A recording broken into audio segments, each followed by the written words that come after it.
No, sir. Just let me start the video recording and go to the YouTube live. Yeah.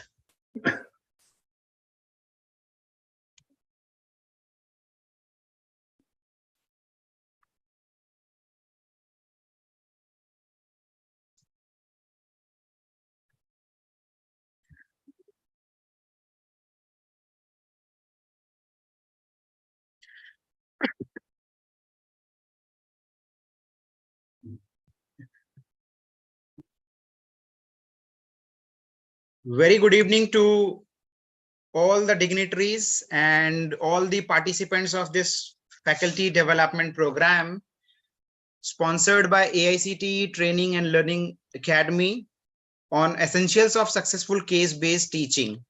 So I just welcome to all the participants and Professor Ketan Gandhi sir to the day 4 of this particular faculty development program, which is conducted on the hybrid mode. So this is the first week of the program, and first week is been organized on virtual mode, and second week will be organized in the campus itself on the physical mode. So just would like to introduce sir. I hope this presentation is visible. Yes, yes. Yeah. So, my dear friends, today we are having distinguished personality from the industry, Professor Ketan Gandhi sir, the CEO of kgguruji.com. Sir is based in Pune, worked in 16 countries during his 30-year of professional career. Sir provides consulting, leadership and performance coaching, corporate training, case-based teaching, and advisory services to corporations and institutes in the 10 countries of USA, Europe, Asia, and Middle East region. He is an alumnus of IIM Ahmedabad, participated in Harvard Business School Executive Education Program, Bachelor's of Engineering in Instrumentation and Control. Sir has done diploma in sustainable energy from Sweden and chartered engineer registered with Engineering Council UK. Sir wrote a book on business plan writing for Indian Institute of Corporate Affairs, Government of India, and developed study material for Symbiosis Center for Distance Learning, courses on strategy formulation and disruptive strategies subject. Sir conducted experiential learning based session in MBA programs in 25 leading B school in 3 countries. So 25 years visiting faculty experience with 40 plus subjects. So sir is having huge and vast experience in the field of academics also. Conducted case method workshop for 5,000 plus faculty members and certified case writing workshop for 500 plus faculty members from 12 countries. Sir is in the board member sir is the member of board of studies Marwadi University, Rajkot, Symbiosis Center for Distance Learning, Pune, advisory board member Universal Case Research Center, KJ Somaya Case Research Center, editorial board member Amity Case Research Center, Noida, and judge of annual case study competition organized by the Case Center UK. So on behalf of entire IBMR IPS Academy family, I just welcome you, sir, to this faculty development program sponsored by AICTE ATAL, and would like to just give you a brief insight that what participants have gone so far in last 3 days. In the day 1, sir, we have gone through the insights on case-based teaching in human resource management. In the day 2, we have gone through the framework for analyzing the case, and in the previous day, day 3, art and science of case writing. So these are the different aspects of essential of case-based teaching, which all the participants have gone so far. So today, sir will be interacting with us on case-based approach in alignment with NEP 2020. So once again, I just welcome you, sir, to this faculty development program. Okay, thank you, sir, for detailed introduction. I hope I'm audible to all of you. Yes, sir. Okay, wonderful. So as you have already organized 3 sessions, I think it's time now to move for the live session on case studies. I hope you have circulated the case study to all the participants in advance. Yes, sir. Right? Yes, sir. Yes, sir.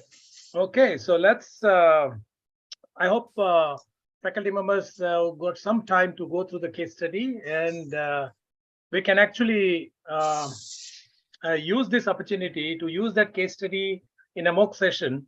And through that case study, we can connect new education policy, then adult learning principles, participant-centered method, and so many other aspects related to case method, which will be helpful for all the faculty members to implement in their sessions. But before I begin, I would like to hear from you. What are your expectations out of this session?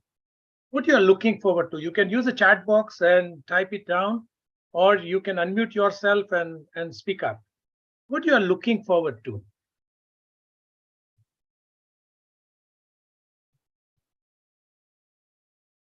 Yes, anyone? Yeah, participants, you are having the Yeah, unmuted rights. yeah. So you can unmute or you can use the chat box. Good evening, sir. Yeah, good evening. Hello, ma'am. Yeah. How are you? Yeah, I'm good, sir. Sir, actually, this is my, I think, second opportunity to, to take the insightful session from you based upon case-based teaching. So, sir, my expectation from this session, other than what is given under the format, whatever the topic for today is, like Modak sir told you also that from past 2-3 days we have been learning the framework or art and science of case study.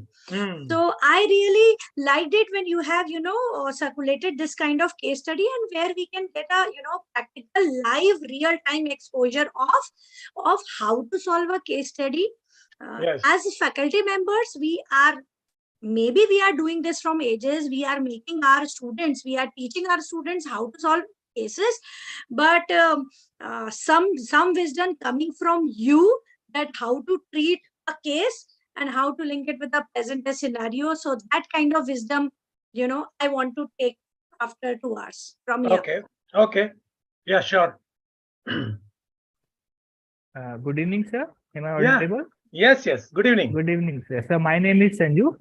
Two expectation from my side. One is what is your perception, the case which you have sent us, what look on that matter.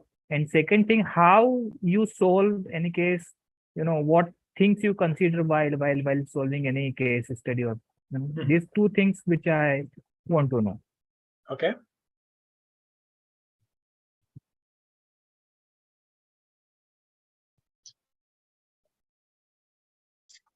And sir, my expectation is how that National Education Policy 2020 would be helpful in the learning the practical application from the case study, or this type of approach will be helpful for B school like ours.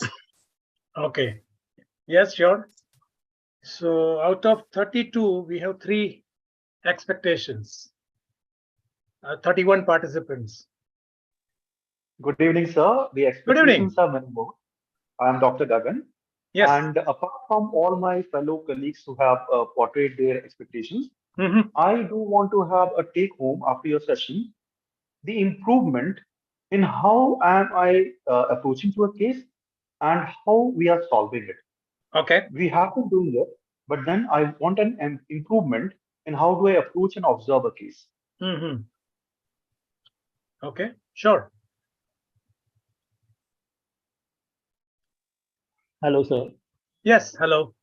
Hello, sir. This is Suraj Sharma from IBMR IPS Academy Campus 2. Yes. Sir, my expectations from this session is that how to make interactive session with the help of case study in finance domain. Okay. Yeah. Yes, sir. Good evening, sir. Dr. Shiji Desai. Yeah, good evening. So my major expectation of attending this FDP is on a 2-note point. First, how to develop a case and make it evitable enough that it gets published into some good journals or so. Okay. And secondly, also to understand how to make the students attempt and understand those or synthesize those cases that are more than 10 pages, basically, because that's a kind of a mental barrier in my batches. Okay. wherein I am targeting PG, UG students. At the moment they see any case which is beyond 15 pages, they give up. They are like, "Madam, aap hi samjha do," Yeah. and फिर summary de do, and we'll attempt it. Typical So human. basically, Yeah, typical human nature. yes. So I'm trying to find out those points wherein I can make those cases more, understanding for my kids, for my students, Okay. and also myself to develop a case that would find place in some good journals. Mhm. Good evening, sir. I'm Dr. Jaya Jasinghani from my BMR Academy. Yeah. Good evening. Sir, just want to learn more effective ways through which, the case solving becomes more interesting, interactive, and, take the best out of the students, like, promote their analytical skills and take out the best of, them. Okay. Ways and means of how to take the best out of them. Good evening, sir. This is Yeah, Dr. good evening. Chandra. Sir, I have gone through the case study you have sent rigorously, and I think so. I will be expecting how to draft a real-time situation problem to a concluding note with the help of this case study. This is a very basic gist of this case study, that is proposing a small problem that occurred with that lady Seema. So I think so. With your insight, we will be more reading between the lines. Okay. Thank you. I'm just typing it in a chat box so that I remember these points, and before we end the session, we can revisit whether we have covered all the points to your satisfaction or not. Yes, sir. Yeah.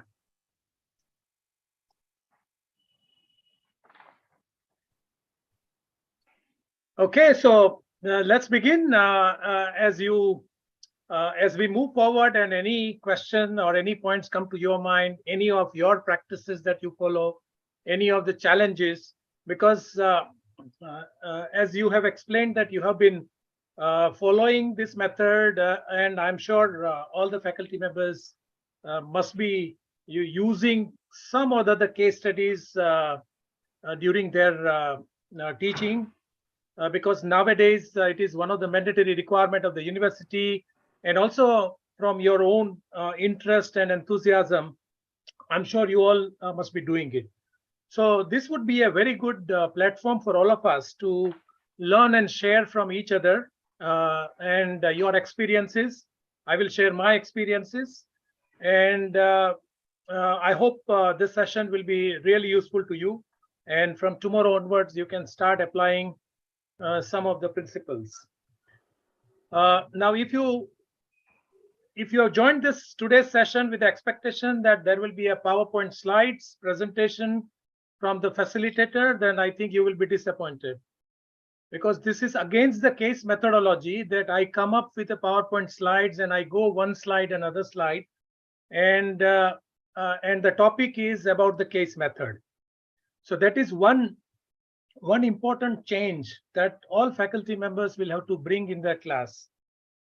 I'm not at all against the PowerPoint presentation or any of the summary that you are making it. It's a wonderful tool that you can use it, but use it for the last 10 minutes in the class. The entire session, if you want to make it interactive, then you be the focus and not the computer screen or your or the screen or the presentation equipment. So I hope it is okay with you all if we don't use PowerPoint presentation, but we use interactive method, we use the live case study, and carry out the entire session. What do you think? Yes, sir. Absolutely, sir. Very much, Yeah, sir. okay, because I have plenty of slides and I can bring those slides, but I think it will defeat the purpose and the spirit of this program. So with your permission and with your approval, let's begin. So as you all have been following a case method, I would like to understand from you which are the challenges that you face. So one or two challenges that you have brought, you have shared that the longer case study or 10 or more pages, the students are not really inclined, right? So that is one of the challenges that you have shared. Another challenge you have shared is your engagement. How to engage students in the class. Another challenge that you shared is how to analyze the case study, right? Okay, any more challenges that you have faced in your class when you conducted any of the case study in the past? Then we can focus first on those challenges, and I will share my experiences that how to approach so that you will be able to solve those challenges. Other than these 3-4 challenges, if you have experienced any other challenges, then please speak up or write it down in the chat box. Sir, one challenge, because since I come from finance domain, so one biggest challenge from people from finance fraternity is that even that applies to me as well, that when I read a case like related with some advertising, branding or marketing like you gave us, so these cases sounds more interesting as compared to the typical cases which require some kind of analysis and number crunching. So this is a problem of entire student fraternity. So they find these marketing and branding cases more interesting vis-a-vis finance cases. Okay. Okay, now since even previously also one of the finance professor shared about this particular topic, I'll tell you the finance management is a subject where it is very easy to write a case study. It is very easy to find the real life data. Finance is probably the only discipline or only specialization out of all the specialization where you have authentic data of at least 10,000 public listed companies. And this data is available in public domain. Quarterly report, annual report of these 10,000 Indian companies. The moment you expand to other countries, I'm sure at least 100,000 companies are listed in different stock exchanges, and their annual reports are available, easily accessible. Not only just annual report, if as a finance professor, if you have read or analyzed any of the annual report, the initial 30, 40, 50 pages are the chairman's speech. And that speech talks about what was the past year's performance, then which are the strategic steps that the company is taking, and a competitive scenario of the industry sector, and what is the future forecast is going to be. So as a finance professor, if you are thinking to write a case study, I think you have a wonderful ready material authenticated by the chairman of the company or the entire management team of the company, and it's available on at your in your computer or on internet. It is just a matter of how you can use that material and create an interesting, engaging story. See, we have to remember that the case study is nothing but an interesting, engaging story. You may have written a case study, but nobody would like to read it beyond 1 or 2 pages. Or you have written a 1 or 2 page case study and everybody would like to participate in those case studies. It is just like, think like a movie. Think like an advertisement. There are hundreds of advertisements do appear on YouTube and also on the television. You must have observed that you don't like all advertisements. There are few advertisements which touches your heart or which is creating emotional appeal. So you like those advertisements. I have seen there are some 2-minute or 3-minute of short movie which will bring tears in your eyes, or maybe a happiness and a joy. And the same effect is not being developed by even a 2-hour long movie. So what is the difference between a 2-hour movie, which after seeing the movie, you come out from the theater and say, my money has been wasted, my time has been wasted. You didn't like the movie, even though the actors and everybody perform their best, but you don't like it. So what is the important point? The important point is a story. Important point is a plot. You know why you like Drishyam, a movie like Drishyam 1 and Drishyam 2, whereas many other movies you don't like it. Why? Because if you compare this movie Drishyam 2 or Drishyam 1, there is a plot which engages you from the start of the movie till the last scene of the movie, right? So when you write a case study, whether it is about a finance or whether it is about a HR subject, you have to conceptualize a story of a promoter. For example, right now Adani Group is in a storm. Adani Group is facing a lot of challenges. Lot of information is available about the entire group, their companies. Heidelberg report is available. The response of Adani Group is available. If you have a time, and if you are a finance faculty, you can wonderfully write a case study from the perspective of how the chairman of the company is passing through the crisis, and narrate a story, conceptualize a story, and use the information and the data, real life data available in the public domain, and your case study would be wonderful. I'm telling you. So the important point as a case writer is not just a grammar or the sentence or the data that you bring in. It is also about a storytelling ability of an individual. So think about it when you write your next case study. Think about narrating a story. Think about a plot, and end your case with a very interesting pause.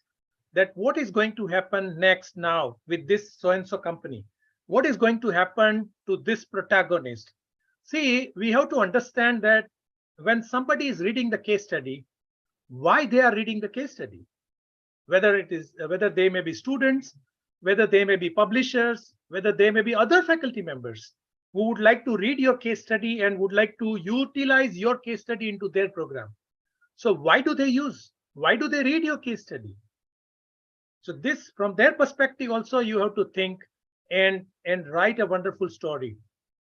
Now the storytelling ability is one aspect, and then you can combine all the rules of the case writing that I think yesterday's session might have brought or covered these topics, that what should be the title of the case, what should be the opening paragraph, what should be the middle section, what should be the concluding section. So all this like unwritten rules, or you can say rules of any good publication, you can follow it. But most important is your storytelling abilities. How you can pull any reader to read your case study from a title of the case study to the last letter or the last word of your case study. So that is the ability that needs to be developed and to be sharpened. And this sharpening will only happen when you write first case study, use it in the class, write second case study, use it in the class, write third case study, and this journey must continue. Don't stop your journey of writing just because one of your case study has not been appreciated, or one of your case study has not been published in a journal and it has been returned for modification. Just attempt another one with the new insight, with the new storytelling. Another advantage with the finance case study is you have a lot of numbers. And one of the objective as a finance faculty, one of your objective is that students should be skilled in using the numbers.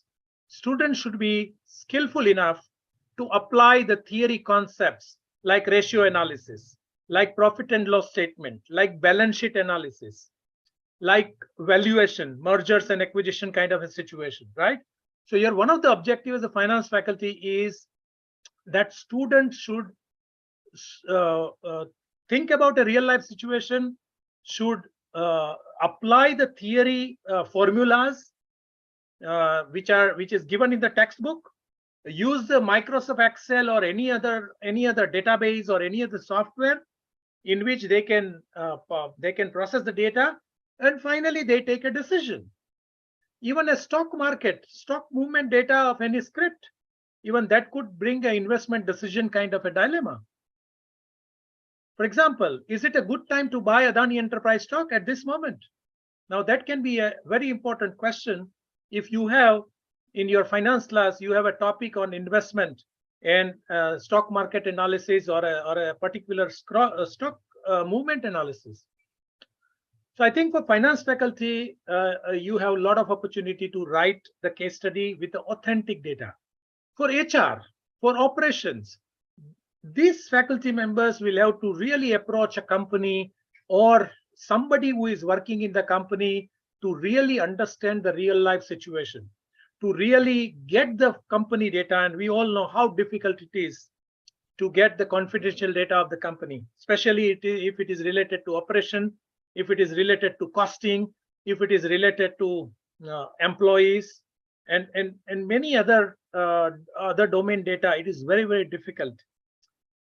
But if you have a rapport with the company or the individual working in that company, and if the person is aware that you are not going to misuse the data, you are going to use this data for the benefit of the academic fraternity or the student community, from my experience, no company has said no, that we will not provide the data.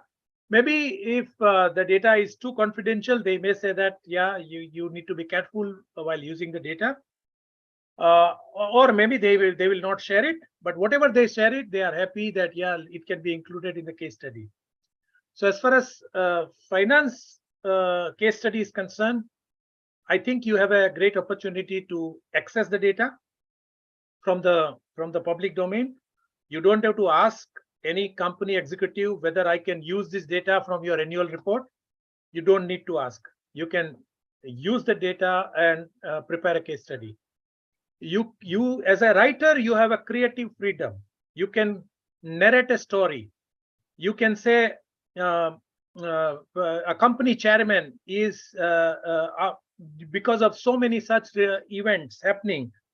You may write some other company name, for example, Jet Airways. Jet Airways is now already in the process of filing bankruptcy and revival. So you can write a 2.5-year-old case study and say, in the month of March 2020, Jet Airways was facing, or 2019, Jet Airways was facing this challenge. And the chairman of the Jet Airways had too much of stress on his mind, that how to save the Jet Airways company from bankruptcy.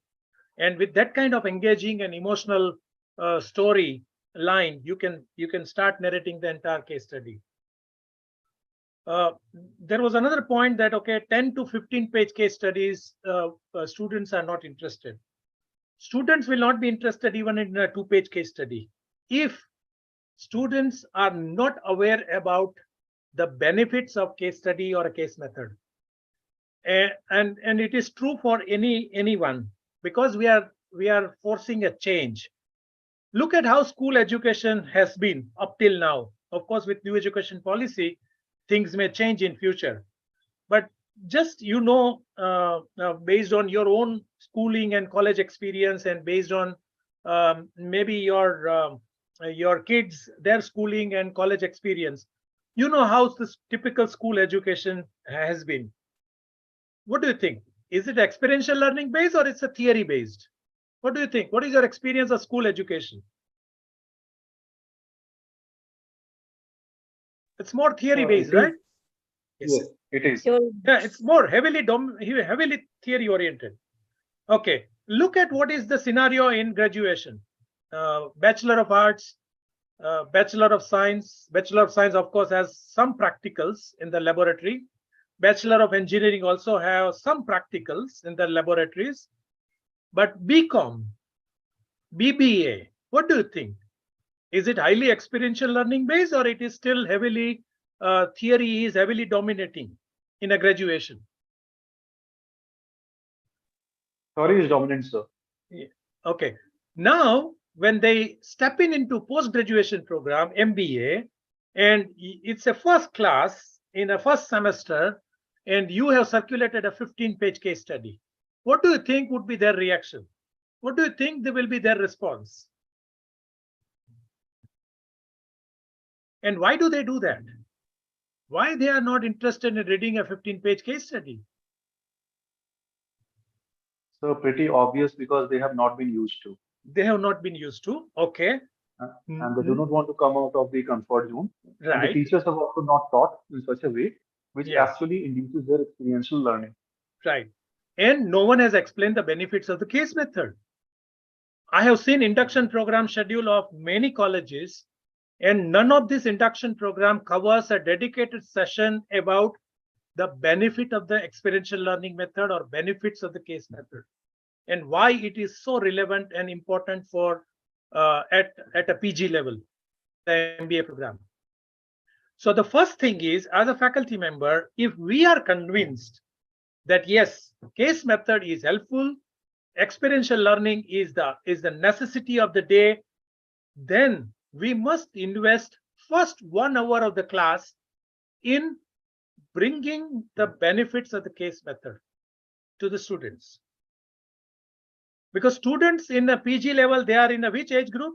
They are anywhere between age group of 21 to 25 or 21 to 27, depending on which kind of college and which kind of experience, industry experience they are taking, of how many years, and then joining the MBA program. This 21 to 27 years of age is the age where they are not the school kids. They are already adults. They have already completed their graduation program. And if you look at BBA syllabus and MBA syllabus, more than 50% subjects are the same. Reference books are the same. The topics are also the same for more than 50% of the subjects. So when they, and also there is another factor which is playing a role, or which is spoiling, is the issue of a specialization. I don't know how many of you have faced this challenge, but I think one of the faculty members said that as a finance faculty, when I read this kind of marketing case, then my approach is different. So the students, when they say that I am in HR specialization, what do you think they would be interested in solving the comprehensive finance management case study with a lot of P&L analysis and the balance sheet analysis? From the semester 1, they have been fed that, okay, you are boxed in HR. So HR subjects, you pay full attention. Other subjects, it's okay not to pay too much of attention in the class. I don't know if this is the factor that you have ever experienced, but with my interaction with many students in many colleges, I have seen students behaving like this. You can make out that who are the students who are right now attending this session who are from finance or who are from operations. It's the specialization students who pay attention to that particular subject. So that has to change. And and when we introduce case method to them, we must thoroughly tell them why case method.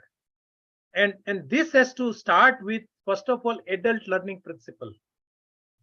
And I'm sure during your PhD program and also afterwards, you are quite familiar with the adult learning principles. So let us revise this adult learning principle. Which are those 4 or 5 important adult learning principles? Can anyone contribute into revising adult learning principle? Principle number 1.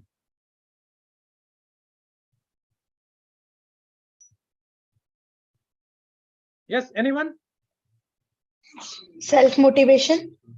Yes, adults learn when they are driven by their own motivation to learn. Okay. My first job was in a hardware.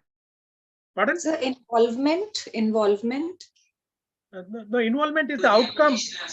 Involvement is the outcome of, once they decide that yes, they want to do it, then obviously they will definitely involve thoroughly. Okay. Any other?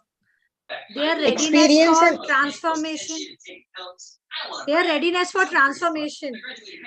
So are they ready or they are not ready? They are ready, right? They are ready. That's why they are paying millions of rupees of fees and investing their 2 years of their prime lifetime into this program. So they are ready, but somehow we have seen that they are not fully engaged. So there is some gap between their readiness and the reality. But again, coming back to adult learning principles, see, adult love to contribute in the entire learning process. Adults generally don't want to remain calm and silent, and they are active contributors, right? And when they see that their viewpoints are respected, when they see that someone is there to listen their views, they would be really engaging themselves into the process. Okay, any other adult learning principle that you think is relevant? Adults are self-directed. If you tell them that do this, they will say, they will obviously, due to respect, they will not say, they will not do it, but you see what is the outcome. But if you leave it on them that, look, these are the two different methods. Now, this method has so many benefits, and this method is also relevant, useful. We will use it some other time. But I think right now, the case method is much more beneficial. And then you leave the decision on them. Maybe one day or day 1 or day 2, but day 3, they will definitely come onto your side that yes, case method is really good. Adult would like to learn from problems. Only thing is, on the humor side, only thing is the problem should be of someone else, right? That's on the fun side. But yes, when we write a case study, 80% of the case studies are related to problems or challenges. So when you pose a challenge in a case study to the students, then they would like to learn from they would like to contribute into solving a problem. So they may think wild idea, they may think creative ideas, and those creative and wild ideas may be a good solution for the companies. We should not undermine the freshness of ideas or innovativeness that students might be bringing without any industry experience. Because many industry problems, there could be a common sense, there could be some new way of thinking is required to really solve those challenges. Any other adult learning principle that you think you have come across? Motivation. So, decision making. Okay. And adults can make out the difference between what is relevant and what is not relevant, yes, to some extent. Yes, very much, because they are in that age bracket. They have started seeing the world.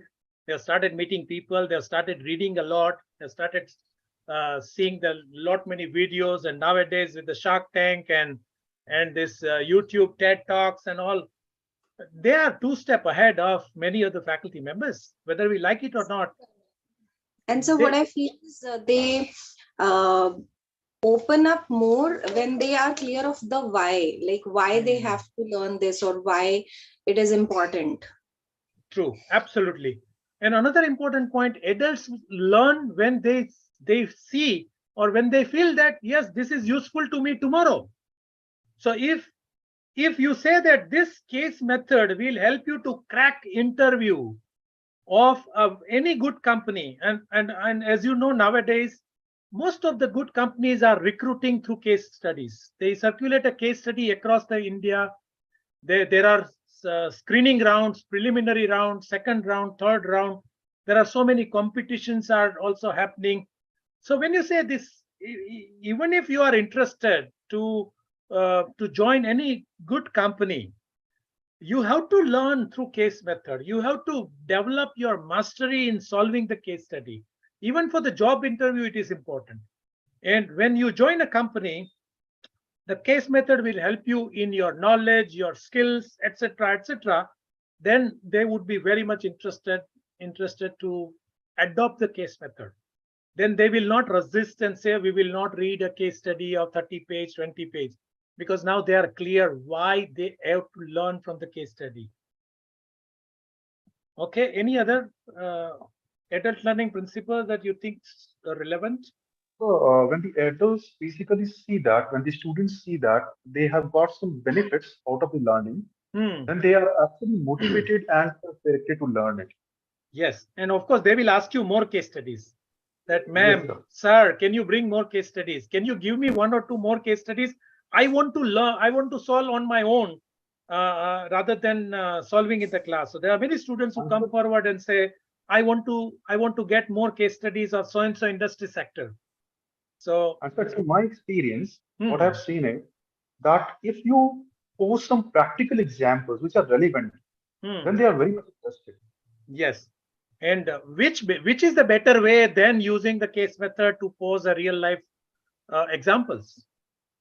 So the case study which was circulated is a real life example, and I'm sure everyone at some point in time must have purchased something from e-commerce, and they must have faced certain such challenges, right? So this is a real life challenge, and you can engage students for 2 hours to discuss this particular case. Affirmative. Oh, no. Yeah. Yes. Sir, experiences also matter in case study to make understand student in the class, sir, because it can be a good engagement, I guess. Absolutely. But then, is it in your control? Do you? Yes, sir.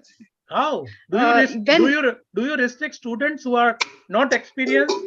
You don't allow them to join MBA program? Yeah, you can't. No, sir. When we can share some our experiences, like today case study which you have given, it's someone like I also feel the same, because I'm also very fond of doing online like marketing. So we also feel same. Yes. So if you want to, if you want to share your experiences, write it in the form of case study. Don't tell a story in the class and utilize the class time. Put it in the document as and make it as a author. You become a case author. You narrate the entire real life example, circulate it well in advance. Because see, when you share the same story in the class, what you are doing is, out of 2 hours of your session, 20 minutes you are consuming by narrating a story, right? And when you narrate the story, maybe you may not be able to cover each and every point or everything the way you have written down and the way you have refined the document. Now, even if you are narrating a good story in the class, do you give enough time for students to analyze that particular situation?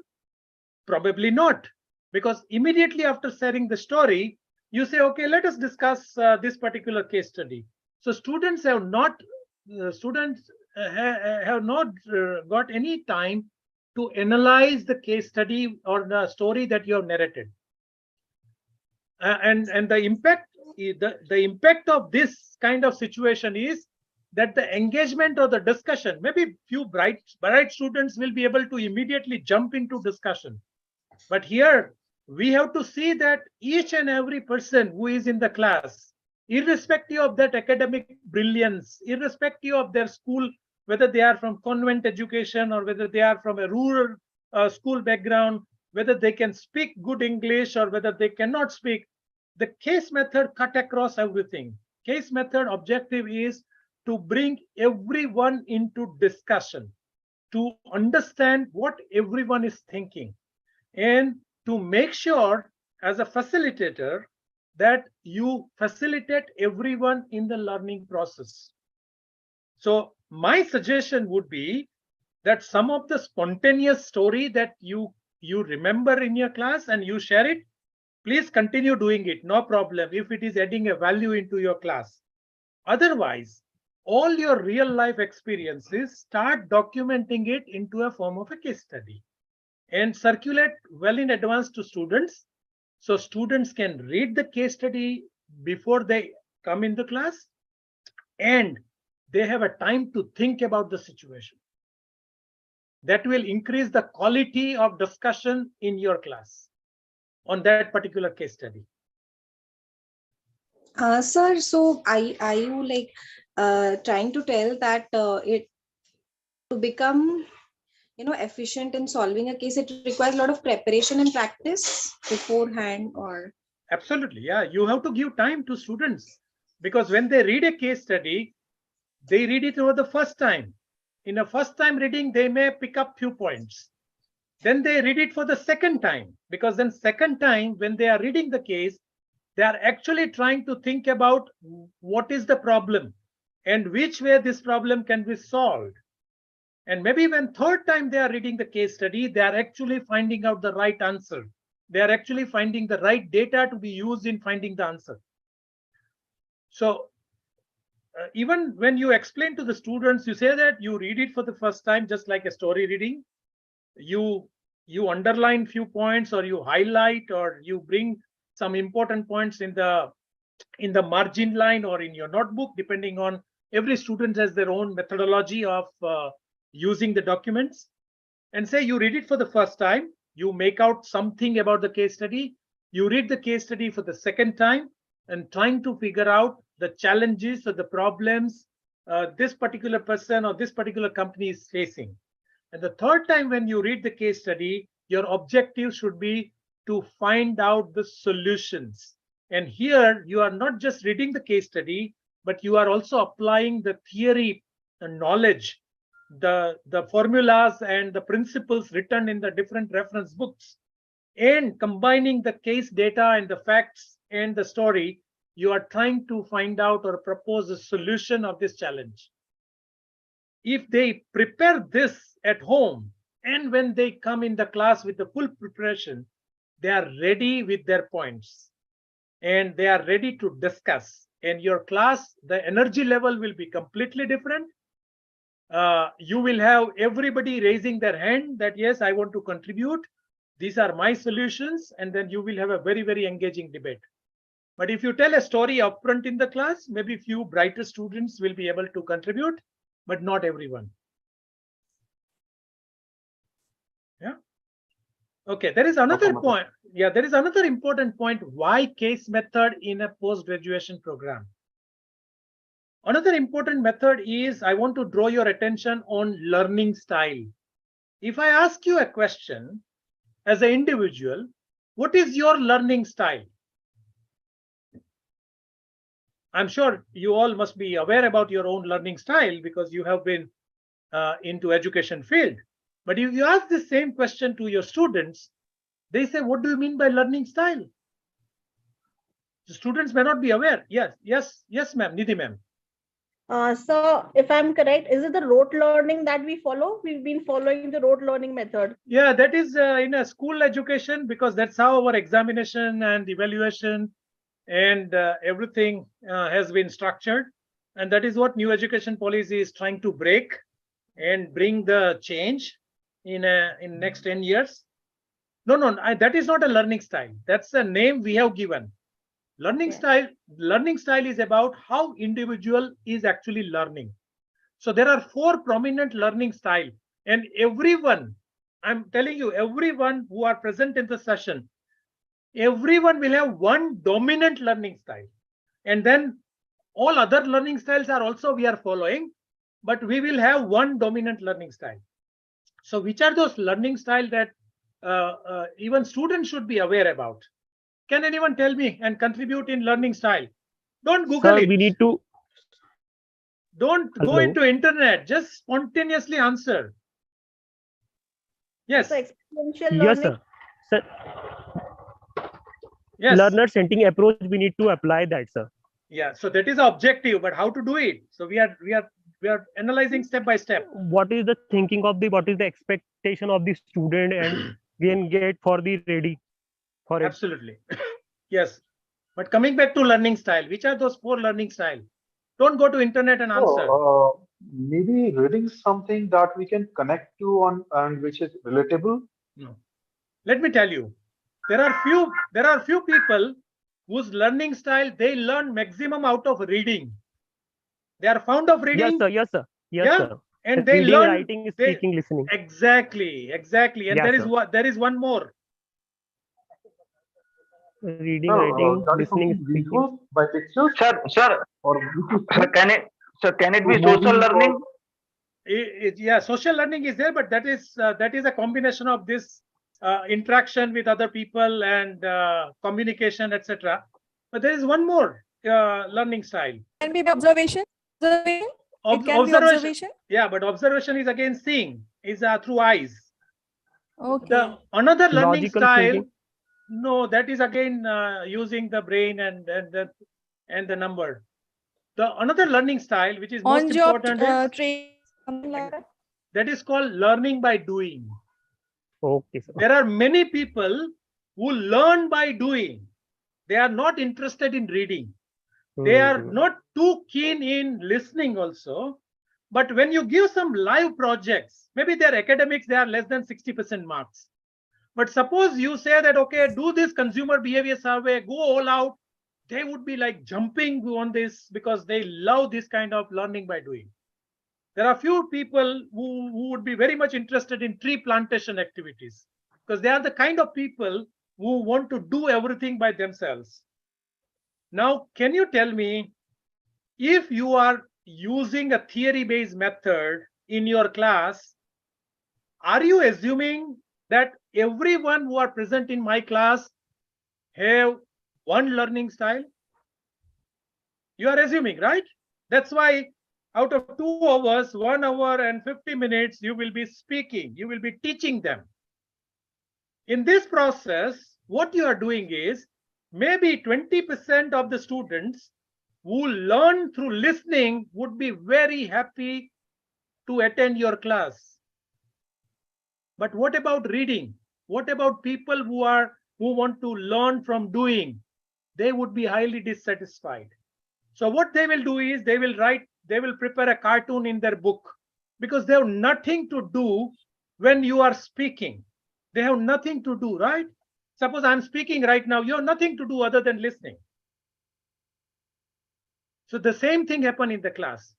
Case method is the only method where reading is involved, writing is involved, listening is involved, doing is involved. Case method is the only method by which you are satisfying the need of all the learners. Now you may ask me, how case method can satisfy the learning need of all the people? So start from thinking from the first stage of the case study. What is the first stage of the case method or a process? First stage is Identification of problem. No, reading.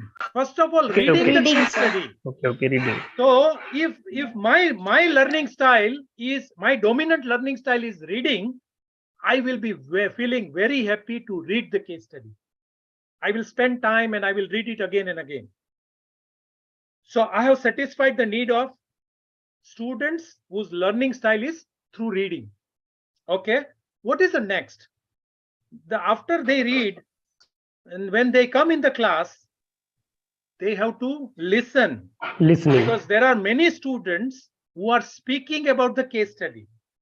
And as a faculty member also, you might be asking many questions.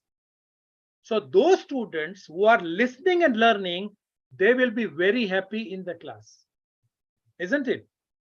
Now, case analysis require lot of data analysis, lot of thinking, lot of reference, lot of reading through reference books, applying formulas. So there's a lot of doing involved in the case study. So the people who are interested to do something, they also will be very happy. So case method is probably the only method which can satisfy the dominant learning style of all the students, all the different learning style of students at different phases of the case method.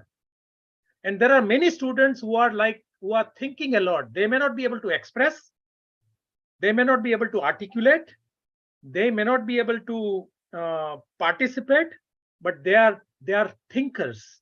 They do a lot of reflection. They think a lot about the entire case class and case discussion, and they may make their own notes, etc. So even those kind of critical thinkers who are participants of your class, even you are satisfying their learning needs of those students as well. So case method is from both perspectives, whether we are talking about adult learning perspective, whether we are talking about learning style perspective. From both perspectives, the case method is very much essential. Now there is a third angle of the case method, and the third angle is a Bloom taxonomy. I'm sure you all are using your Bloom taxonomy actively in your designing your syllabus, designing your session plan. How many of you are using the Bloom taxonomy? Probably, Yes, sir. probably We all, everyone. sir. Yeah, probably Yes. everyone. Yes. Okay. Now, please help me to revise the Bloom taxonomy. Which is the lowermost level in the Bloom taxonomy? Remembering. Remembering. Okay. What is the next? Sir, understanding. Understanding. Okay. What is next? Maybe apply. Apply. Excellent. Next. Next is analysis. Comprehension. No, analysis. Analysis, right? Sir. Next. Next. Evaluate. Evaluate. Next. Innovate. Creation. No. Maybe. Creating, sir. Creation. Okay. So there are 6 levels of Bloom taxonomy. Now tell me, when you are using a theory method, how many levels of Bloom taxonomy that you are touching or you are fulfilling? Maybe remembering, or maybe second level is understanding. Yeah. Yes, sir. When you are conducting your class with the theory method, there is nothing to apply. Where you will apply in the class? Okay. There is nothing to analyze because you are explaining the basics, formulas and theories and those things. There is no opportunity for students to analyze anything in the class. If they are not analyzing anything, what do they evaluate? Nothing. What do they create from the theory class? Nothing. So if you use a theory method, you are only fulfilling the 2 levels of Bloom taxonomy. What about other 4 levels? Now, compared to the theory method, look at the case method. Case method, there is also remembering is involved because you have to read a case, you have to remember case facts, you have to understand the entire case and the subject or the topic that you are going to discuss. Case method gives a wonderful opportunity to apply theory into practice. You don't have to wait for students to join internship or a job. In the class, you are creating that artificial factory or an artificial office environment or an artificial market business situation in the class. So there is a lot of things to apply. Case study, 80% of the case study has so much of data. And when you have a data, you have something to analyze.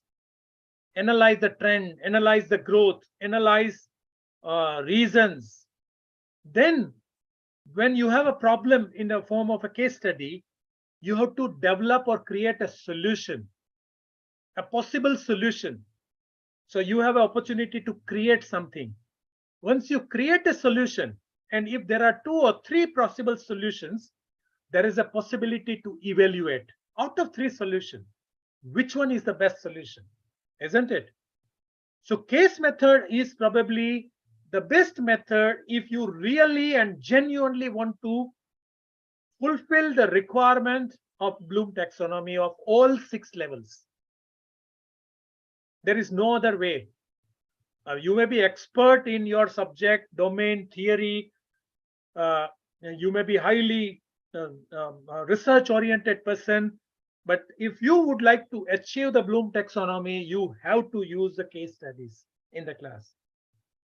So this is the third reason that case method is not optional.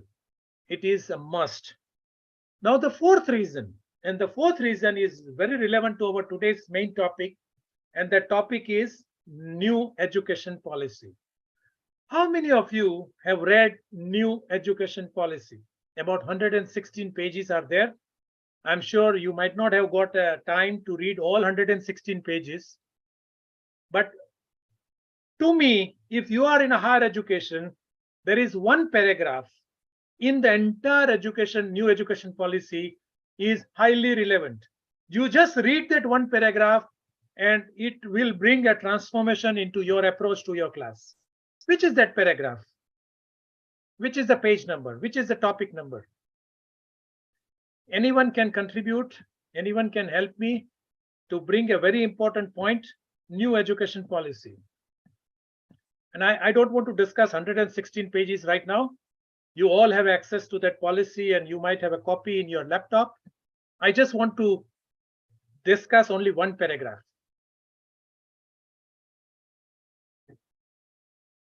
Again, don't go to internet. Just if you have read it, if you know, if you remember, then you can tell. Okay, that paragraph is, it starts with a word called indeed. Indeed, with the quickly changing employment and global ecosystem, it is becoming increasingly important that children not only learn, but learn how to learn. So underline the word learn how to learn. That is an important word. So please write it down. It's a very important word. Learn how to learn. The next point it talks about education must move towards less content. Underline the word less content. And more towards learning about how to think critically. So critical thinking is the important word of the new education policy. And solve problems. Underline the word called solve problems. The sentence continue, how to be creative and multidisciplinary. Again, creative word and multidisciplinary word we must underline. And how to innovate, adapt, and absorb new material in a novel and changing field. There is a full stop and then it says, while learning by rote can be beneficial in a specific context. So the new education policy is also admitting that in some context, the rote learning can be useful. They are using the word called pedagogy. And again, I have an objection to this pedagogy word, but that we'll discuss a little bit later. Pedagogy must evolve to make education more experiential. So underline the word called experiential. Then the next word is holistic. The next word is integrated. This all comma, comma, comma. The next word is discovery oriented, learner centered, discussion based, flexible, and of course, the most important word to me in this paragraph is it says enjoyable. Now the new education policy is telling the faculty members that make your class enjoyable. That means the class needs to have little bit of chaos, little bit of unorganized way of discussion, little bit of shouting, a little bit of arguments, debates, humor in the class. Otherwise, how are you going to make it enjoyable? It has to be a fun learning. So this is the one paragraph which I think which covers everything as far as case method is concerned. Now, all the key important words I'm sure you have underlined or you have noted down. Now think about a case discussion in the class. You are giving a case study in the class. Does that fulfill all this underlined word which I mentioned? What do you think? I want to hear from you. Yes. It fulfills, right? Very much. Yes, yes. 10%, sir. So this is the fourth reason why case method is must now. And there should not be any debate whether case study is beneficial or not. Should we adopt case method or not? I mean, there is no time and no way of debating, because now new education policy is forcing educational institute and the faculty members and also the students that, okay, this should be the way forward. If we really would like to bring the world-class level of education or learning, if we want to become a global leader, we want to reach to a economy level of US like $20 trillion. We want to become innovative country. We want to become, we want to bring more inventions. Then these are the basic building blocks. And it has to start from education. So this is the fourth reason why case method is must. There is a fifth reason that I want to bring it, and then the why part I will finish, that why case method. The fifth reason is, if you have interacted with the industry people, when they come for campus interview, they have a requirement of 10 people, 20 people. From your institute, they may select 1 or 2. Why not 5? Why not 10? There is no rule that from this particular institute, we have to select only 1 or 2. Maybe the only 2 students fit into their criteria. So what are those criteria that they are interested? If their criteria is only educational mark sheet or CGPA or those kind of things, they don't need to come for interview at the campus. You can send the mark sheet of the entire class to them, and they may select the top rankers, and they may issue the appointment letter. So when they come at campus, what they are actually trying to understand from the applicant. I want to hear from you. So learning ability. Learning ability, okay. Critical thinking, their problem solving. Okay, problem solving. Okay. Getting practical exposure. Practical exposure, okay, whether they have or not. All been thoroughly covered in new education policy that you have just cited. Okay. All the points that we have underlined is exactly what we look into a candidate. What they are looking at. Now tell me, which subject in your syllabus or in entire MBA course or a BBA course is actually helping students to prepare on all these dimensions? There is no subject like critical thinking, right? Maybe out of your curiosity, out of your academy, maybe your educational institute has understood the critical thinking. Maybe they have personality development or campus to corporate kind of 1 week, 2 week or 3 week program. And in those programs, you might engage external communication expert or somebody, or maybe your own institute, some faculty members may contribute into bringing students to that level of interview. You might be conducting mock interviews in the college, etc., etc. I'm sure you must be trying hard to make sure that all your students are able to get the good career opportunities. But we know the reality. How many percentage of students are not getting the opportunity in the industry? Now, if you think that the industry, there is no job requirements, or the industry, there is a scenario of job is very bad, I'm telling you, we are recruiting hundreds of people every month, and not only our company, but there are so many companies. The only point every company owner or the HR manager will tell you, we are not getting the right people. There are so many people who are interested to apply for the job, but we are not getting the right people. So I want your view on what do they mean by right people. All students have gone through the same syllabus, same reference books, same university examination, evaluation. They have attended, all have attended your classes.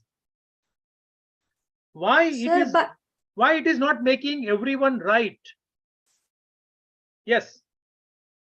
Yeah, because I guess academics are till date not in position to bridge the gap with, our students transitioning to corporate.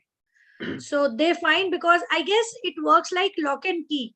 So by when they say that students or they are not finding the right candidate, so maybe right candidate, they it is not working like lock and key. Maybe that student can be a scholar, maybe he or she is having scored higher marks, but what they are looking for must be not present in that student, or he or she is incapable of displaying the same during it. Yes. Now, is it a fault of the students? They are not able to display. It may be the reality is that they don't have. So I want to make it clear in this program, what do they mean by right? They mean by right, sir, that is the transaction, because they are different individuals from different belief system, value system, and they have to deal the real time situation. A person might be an introvert, maybe an extrovert, maybe not able to succumb the situation, and case study analysis at that point of time makes a prompt decision whether the person is ready to handle the pressure, the stress, and the decision making. I think so. Okay, very good point. So, Yeah, right candidate is what they can contribute to. A company is looking for contributions. Absolutely. So how one can change and bring about the contributions. So suppose I am a student in your class, and if I ask you, am I right candidate for this company or not? How do you tell me whether I'm right or not? So I want to give I want to give you the formula. I want to give you the attributes.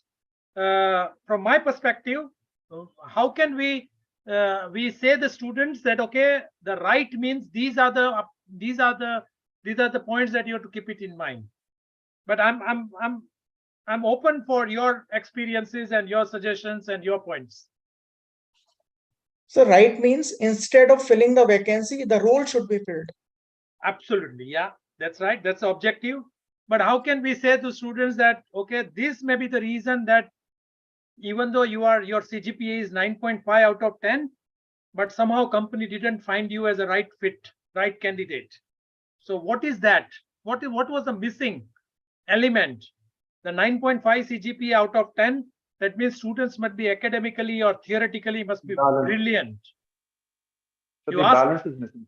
Yeah, practical approach. What is maybe that the balance? practical approach. Okay, yeah, that could be one dimension. Any other? So I'll give you four important parameters that the industry is looking at, and out of 4, they are very much looking at 3 parameters, because one of the parameter they know that we can when they join a company, because nowadays every company has their own induction program, and this is another important point that educational institute must understand, that when you train them for 2 years, why they should have the 1-year training program, isn't it? You are training them for 2 years, then they are giving them a management trainee position, and they have to train for 1 year. I think we are wasting a lot of rupees and time in this entire process. Either company should stop such 1-year elaborate program. Maybe they have 3 weeks or 4 weeks induction program to make sure that the new employee understands the company rules and policies and people and department. That's perfectly all right, but they don't trust, and they give them 1-year management trainee, and then they absorb. Or somewhere educational institute must tell the company that look, we have a 2-year program, and what you are doing in 1 year of our induction program, we are already doing it. So don't waste your money into such program. We are there to conduct this kind of program. But again, coming back to the important point, the 4 important attributes that industry people are looking at. So first attribute is not a rocket science, it's a knowledge. The industry, any interviewer would like to know at least the basic knowledge about the subject, about the topic, about the industry sector, about the economy, about the market. I mean, at the MBA level, after 2 years, if you ask what is the size of the Indian economy and which are the key driving factors of Indian economy, I mean, such basic things, even a 11th commerce student should be able to answer, because it is part of their books. But at MBA level, definitely we can expect such basic knowledge. So knowledge is first attribute that they are looking at. Which is the second attribute they are looking at? The second attribute is what many of you have explained, is skills. Very important, skills. Which skills they are talking about? There are at least 30 different skills that the companies, depending on the role, depending on whether it's a sales and marketing, whether it's a finance, whether it is an operation role, project management role, they're out of this basket of 30 skills, they are looking at least 6 or 7 important skills which is relevant for their company. So that is a second important dimension that any individual should have. Third, after knowledge and skills, third is attitude. Extremely important. Maybe the industry people are not vocal about it, but the moment they start, they get a resume of the candidate. From that moment, candidate is 1,000 kilometers away. The resume is enough to demonstrate the attitude of the student. Then they start interacting. Then they have a personal interview, then or a telephonic interview. Attitude is being expressed. Whether the students like it or not, it is being expressed, and there are experienced people who can easily find out what is the attitude of this person. Attitude towards life, attitude towards individual, their situation, attitude towards career, everything. So that's the third dimension. And fourth dimension, can anyone tell me what is the fourth dimension that they are looking at? Communication. Yeah, that is part of the skill. Okay. Innovation. Innovation Values, is again skill. Hard Okay. work. values, Value. Okay, Val- value. Yeah, I mean, values. Ethics. Values. Honesty. Yeah. Values would be a basic foundation. So that is Hard anyway. work. Hard work is again, we can say it's part of the attitude. Honesty. It's a traits. Basically, it's individual traits. Hard work, patience, all this. Critical The thinking, ability to maybe? think. Critical thinking is a skill because you can develop, you can sharpen. The potential. Okay. Behavior. Maybe Absolutely. decision making. No, you have rightly said behavior. Yes, and, sir. and that is a spontaneous behavior. We Yes, have to be very specific, because when somebody is interviewing and somebody is answering, the spontaneous behavior is coming, right? Yeah, right, sir. Now, how the spontaneous behavior will come from where? Do you know it comes from where? It comes from habit. From yeah, From sir, habit. habits, yeah. How habits are formed? Habits don't form in one day, right? Repetition of doing something is a habit. Yeah, Learning. so it's a combination of knowledge, skills, and attitude and this, behavior. These three, and the application of all these three in a day-to-day life. And of course, your family surrounding, of course, your educational institute, who are your friends, what are your interests, how are you spending your time during these 2 years? Everything is actually shaping a person, and the person is not aware about it. You know, that is another point. So the spontaneous behavior is what the interviewer will see. And the spontaneous behavior is coming from the habit. That is the reason why in a safety or in a sports or in army, anywhere, why they spend 95 or 98% of their time in training. Why do they spend 98% of the time in training? Because it has to form a habit, so that whenever you have those 1 or 2% of time in your life, which is a real life battle, you are ready with that. Your spontaneous behavior, your habit, your knowledge, your skills, you are ready for that, to face that situation. So I would say this 30 minutes of interview, the students is lucky if the interviewer is really giving a 30 minutes to them. But this 30 minutes is the time for which they have to prepare for 2 years. They cannot afford to waste a single hour. If they are wasting, it's just like a sports person, a cricketer is not doing practice and suddenly is given a test match kind of a situation. The cricketer, even the expert cricketer, Experienced cricketer without practice is not going to perform on the ground.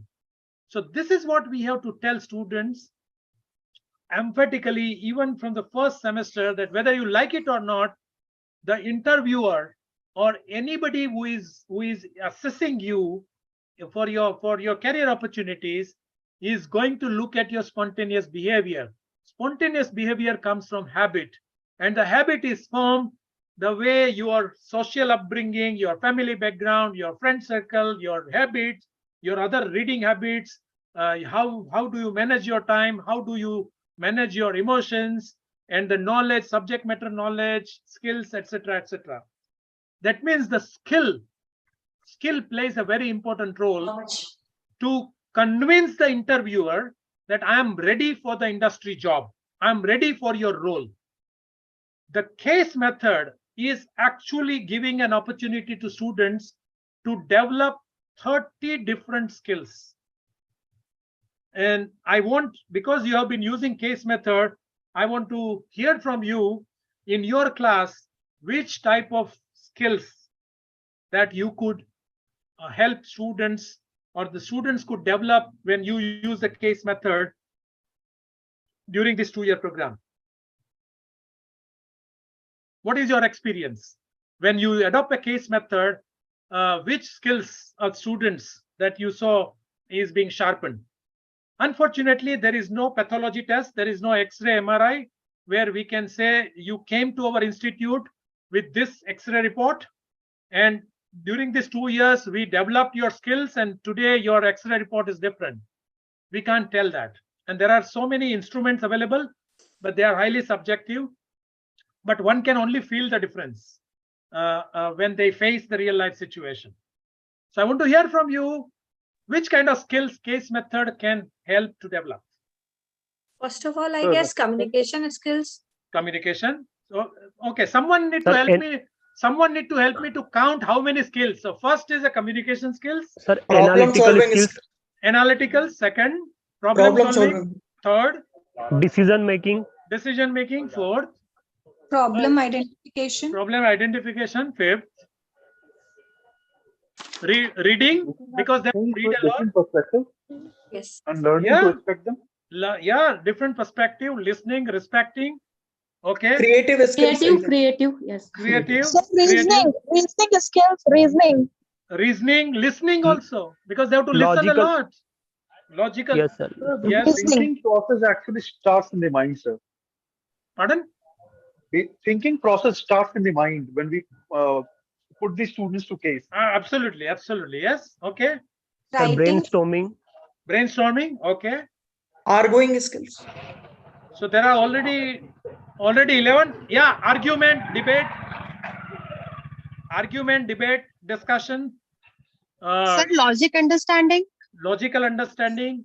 Then teamwork, because you separate the class into a smaller teams, and they have to work in a team. So probably the convincing skills. Yes. Negotiation, because they have to negotiate many times. Problem solving also. Problem solving, yeah, it's already covered. Then persuasion, because they have to, when they are speaking their arguments, they might have to pursue that why they are right. So confrontation and bargaining. Taking initiative. Bargaining, It yes. It can be taking initiative. Yes, very much. A drive, taking initiative. Absolutely. Connect with real-time problem. Connecting with real-time problem. Questioning skills, because as a faculty member, you'll be questioning a lot, and they also have to question. Okay. Reasoning skills. Lot of interpersonal behavioral skills. The human skills also? Human skills, absolutely, because they are working with the small team, they are working in the class, they are interacting with the faculties, working with deadline, working under pressure. These are all corporate requirements. And nowadays, observation and analysis. Absolutely, absolutely. Conceptualization, generalization. You learn from one case study, you apply into on other subjects, other class, other situation. Managing self, managing time, adaptability. Even reading skills improve. Reading skill, and also adaptability. See, you go in a class with your own solution, but then many students give a compelling argument with the data, and you might have to change your decision. So that means you have to be adaptable. Your intuition, your intuitive skills also will be there. Competitive spirit, because entire class is trying to contribute in the case discussion. Leadership skills, because many times you form a team and say you are a leader, and your team, you have to take a decision and present in the class. Another important corporate, what they are looking at, working with ambiguity. The case study is full of ambiguity, and I would suggest that when you write a case study, at least intentionally bring 2 or 3 ambiguities, with a simple reason, and the purpose is that you want your students to learn how to work in the ambiguous environment, how to work with the ambiguity, right? When you write a case study, intentionally add some irrelevant information, because you want your students to learn how to separate relevant information from the irrelevant information, because that is what they are going to do in the corporate world. Commitment, taking risk, because case analysis and decision making is a lot of risk. Imagine that I'm a student, I'm a first speaker in the class, and the case study is about whether we should acquire this company or not, and I say yes, we should acquire this company. I mean, it takes a courage to speak like this, right? Because you don't know whether faculty would be in sync with your decision. When you say we should acquire this company, faculty will ask which kind of questions, how other students would react. Many students may laugh at such decisions. So it takes a courage. So there has to be a courage, and you have to take a lot of risk as a students. And with all this, there is also emotional intelligence. You have to understand yourself, you have to understand others, and you have to manage the relationship in the entire class. I already counted about 35. There are 35. Yes. And also, to weigh down a solution, the opportunity cost. Yes, yes. And also evaluation, that we have not talked about. So 38. Evaluation, because you evaluate all the possible options and then you select the best in that context. Even contextual understanding. So there are at least 40 different skills that you will be helping students to sharpen in every session. They will not realize now, but they will say thank you card after they start working in the industry, because then every day they feel that yes, so and so faculty was forcing us to adopt the case method, and that method is helping us today in our real world. So that is the fifth dimension, fifth context, that we should not have a debate whether we should have a case method or not. It is from when we can adopt the case method in totality, not just 1 or 2 case study, just a symbolic, just to may satisfy the university and just to satisfy the course. From your inner motivation, you decide that I want to bring 7 or 8 classes out of 16. I want to use case studies. Not only case study, you can have role play, you can have few other experiential, depending on your course, which course that you are teaching, but decide that, okay, I will put an end to this kind of theory-based teaching. And the moment you decide to bring a change in your own approach, you will start getting solutions. And this, I'm sure this FDP will give you a lot many arms and ammunition so that you can start applying. Okay, it's enough of why we have talked about. Now let us use the case study and let us have a mock session so that many of your objectives that you listed down, how to create engagement, how to conduct the case session, etc., we can also cover. So if you are okay, if there are any questions, please feel free to unmute yourself and ask. Otherwise, I would like to focus few minutes on the real life case discussion. Sir, I have a question. Yes, please. What is the difference between a law student and management student through case learning? Okay, now in a law student, normally they in a legal scenario, every case filed in the court is a case study. Now in those case study, there are a lot of interpretations, legal interpretations, and the judgment is already there. The management case studies are not that simple because there is no one way of solving industry problem. If your company is not making profit, there is no one way. In a legal system, there is a law defined, and then there is an interpretation, and then somebody is accusing other person or other company that you have violated this, and the judge is actually looking at the proof that really person has violated or not, and then based on what is the facts, which kind of proofs are presented, a judgment is already given. So the law case study, if you see, there is always a reference in the context of a constitution or the legal provisions. The management case studies are more related to medical case studies, because when a patient is in ICU, there could be multiple complications. It could be a diabetes, it could be a liver failure, it could be a kidney failure, it could be a brain stroke. The person is in ICU. The same applies to the industry. The company is facing a bankruptcy. It may be due to a financial liquidity problem. It may be due to poor customer service.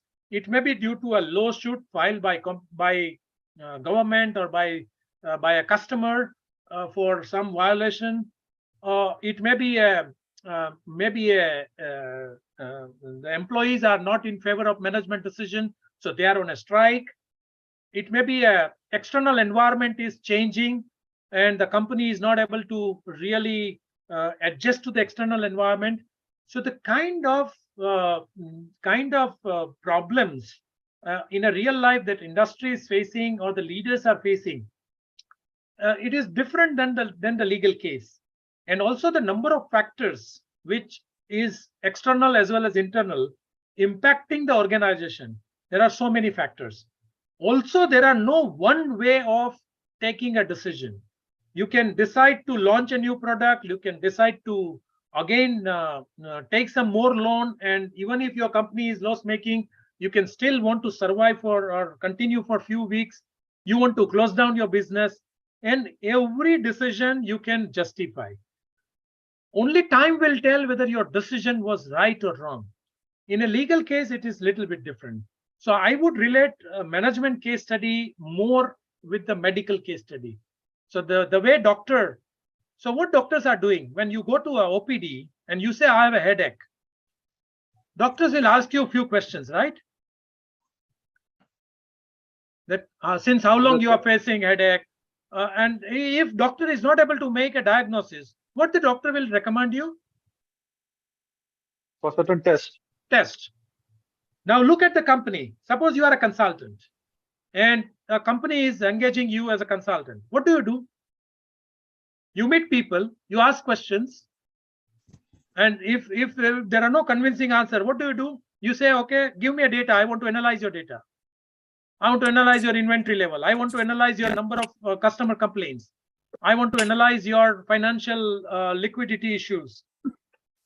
So you ask for a data, and the combination of data analysis and the individual interaction with the people who are involved in the company situation, applying your theory, you make analysis and then you recommend. Now, do you think that whatever recommendation you have made are the only options available for the company? Maybe not.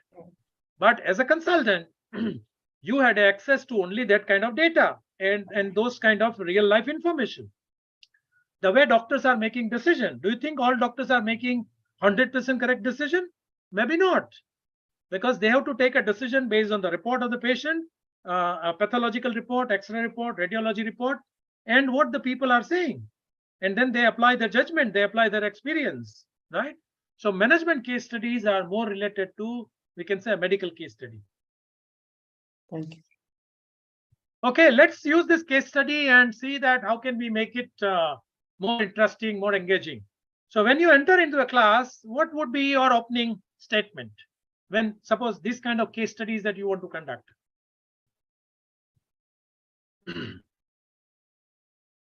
Anyone would like to volunteer? So it's a very relatable scenario, which is very common because we are all are used to buying and shopping through Yeah. e-commerce sites. No, what you have entered into a class, the entire class is ready with their own analysis. It's a 7 o'clock in the morning or 7:30 in the morning. First class, after a fresh coffee, everybody has assembled into a classroom. And pin drop silence, you have entered into a class. What will be your opening statement? Now there is no one way. There could be many ways, right? But I want your preference. What would be your preference? Anyone? How many of you have gone through this case? Yes. Now, yeah, that is a very relevant question. But the moment you start with that, that means there is some assumption in your mind that half of the students must not have must not have read with the case study. That will bring down the energy level of the class to a bottom. Don't do maybe that. maybe we may ask that we have you all shop online, like that. It will just Okay. Now, when you ask, well, have you shop online, they'll say yes, but that question will not drag them into a case study. I want you to use the opening line so that everyone is. How many of you have ever faced any problem or issues with the buying of things online? Yeah, it's a good point. It's a good point, but I personally feel that you can reserve it for after half an hour of discussion, so that there is a relevance of this case study with the real life. I think first is you want to ask a question related to the main challenge of this case study. What is the solution? What is the way forward? And for that, even your understanding about who is protagonist is extremely important. So who is the protagonist in this case? Seema. Okay, you can explain me why Seema is protagonist. And is it right? Now, when Seema is protagonist, your entire case discussion will go into a different direction. Who should be protagonist? That is my question to you.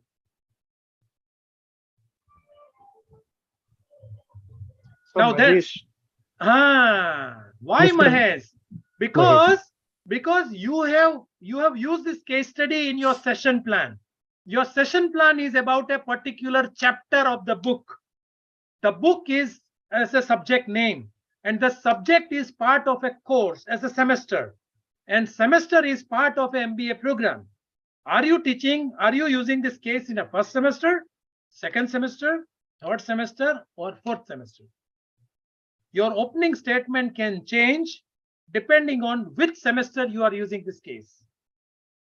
Now, there is a purpose why I am saying this, because if the students have understood the basic principles of marketing and customer service and operations and finance and impact of customer service and marketing on finance, in second semester you can straight away go to the core of the issue. In a first semester, maybe you can start with a different objective, but still your opening question needs to be highly engaging and should be relevant to your session objectives. Your session objective means that particular class. So my question to you is, this case study from your analysis can be used in which subject and with which specific chapter? I'm not asking chapter name, I'm just asking the name of the chapter.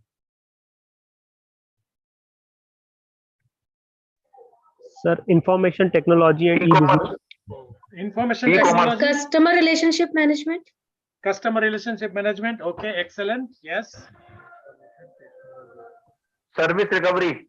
Service recovery. Excellent. You have nailed. So service recovery is 100% relevant to it. Service quality is also 100% relevant to it. But customer relationship is also an important, good topic. If you are using this case for IT and and customer service or a marketing and IT, there also it may be relevant. But yes, service recovery. So you have a very specific point.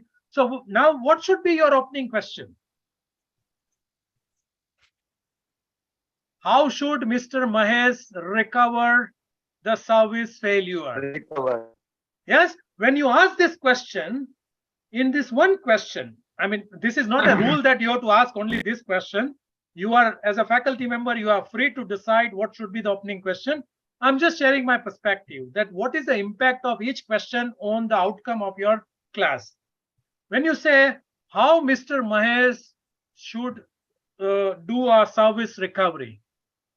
So with one stone, you are killing 2-3 birds. You are straight away going into the service recovery topic. And you are also giving the exercise to the students that, okay, something has gone wrong in a customer service.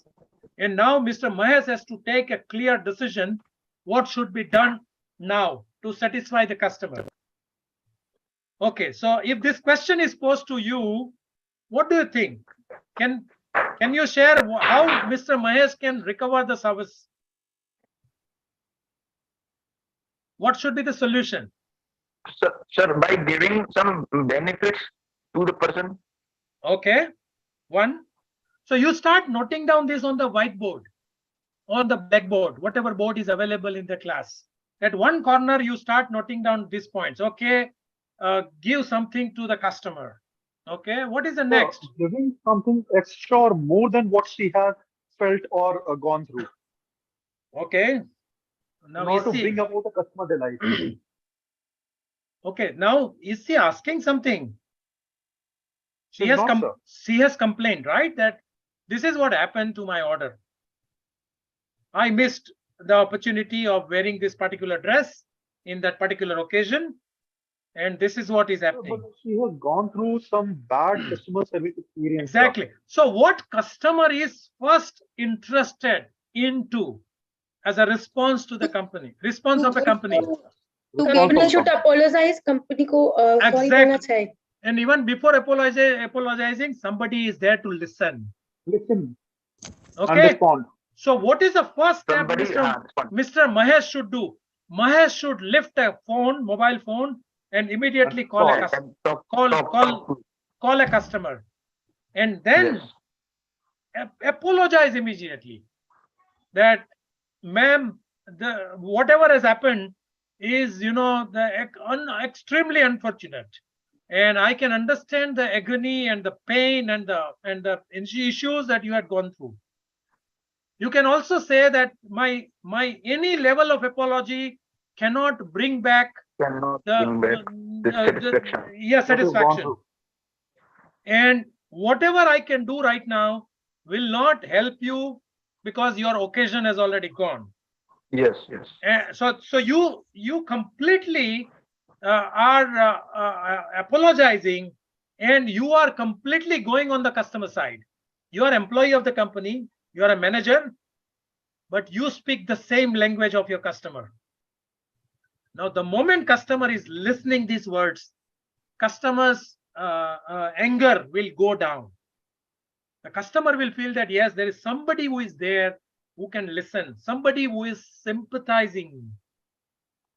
And maybe the customer may say, yeah, it's good that you have come forward and you are apologizing, but none of your call center employees or other employees have even responded to me. So that few complaint will still continue. You say you continue that, yes, you are listening, and then you are also agreeing with the customer that I am completely agree with you what you are saying. Now this is the first step. Okay, now you have discussed, you have done this discussion. What is the next step?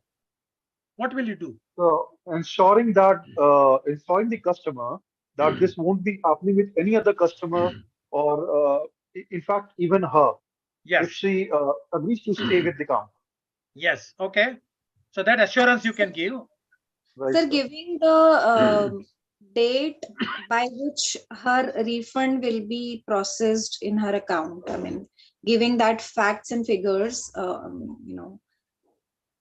You say, ma'am, While we are discussing, I already instructed and refund must have come to your bank account. Yes. Please check your SMS, because nowadays everything is online, net banking and everything. So if as a manager you are committed to customer and giving refund, you don't say I'll do it after 1 week. That's not a service recovery. Refund must have reached. Refund must have. So you say, please check your SMS. I have checked my records. Our net banking, we have a UTR number, and our account says that money has been transferred. Please check. So that money part is over. She has got a refund. Okay. Exchange of product. And now we should ask that what else do you want so that you can be satisfied. Yes, exactly. From our side. Absolutely. So that is the next step. Okay. Sir, I would have called a meeting of order processing team first. Okay. Before calling the customer. After apologizing. After apologizing. Okay. And sir, we need to. That means that with the customer, you will approach customer second time, right? After your meeting. First, after apologizing, I will call a meeting of order processing. What was the fault? Okay. It could be a genuine fault also. True. Absolutely. And sir, okay. Now, from the refund, but this is process.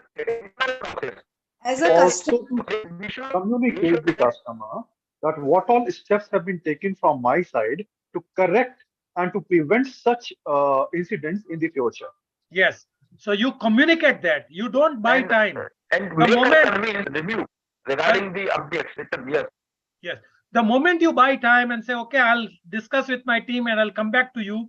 In today's time, customer will feel that you are buying a time and you are not a decisive manager. You are not going to do anything. Genuinely, you might be trying to do something, but customer will not have time. Customer will not lift your phone second time. So you get only one chance to reconnect with the customer. That's the today's hard life, today's situation. So whenever you are into that situation, please make sure that in one shot, in one call, you apologize, you satisfy your customer. Address and close the matter. Not only satisfy, you delight your customer. You reinforce the kind of steps that you have taken so that in future it will not happen. And then after a few days, you can recheck with the customer, or you can look at your records and say whether customer loyalty you have again got back. And because, sir, apart from the refund, okay, fine.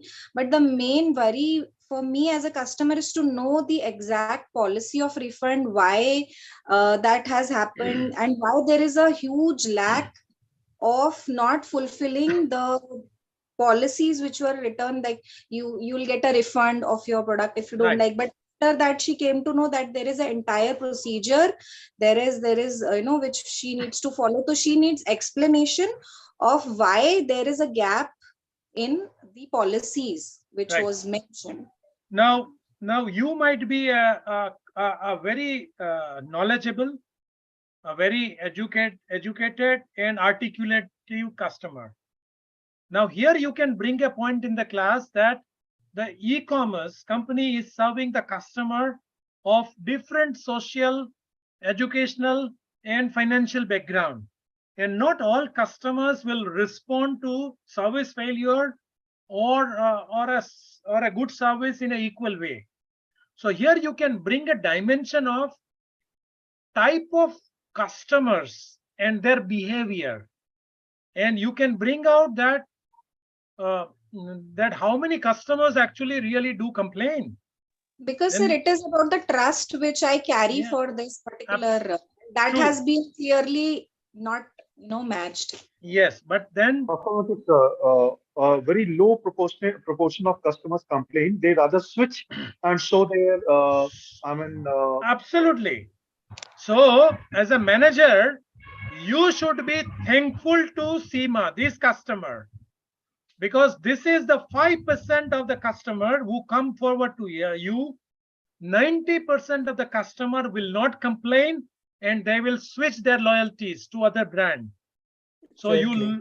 you lose the business, you lose those customers. Customer acquisition cost is another dimension you can bring into the class. That if you have to acquire one customer today, you have to spend thousands of rupees in the form of advertisement, in the form of social media marketing, in the form of paper advertisement, YouTube advertisement, etc., etc. And so the cost of the customer retention is always lesser than acquiring a Exactly. new one. So with this case study, you can bring those points, but obviously not telling this to students, but by asking relevant questions. So you can bring those points.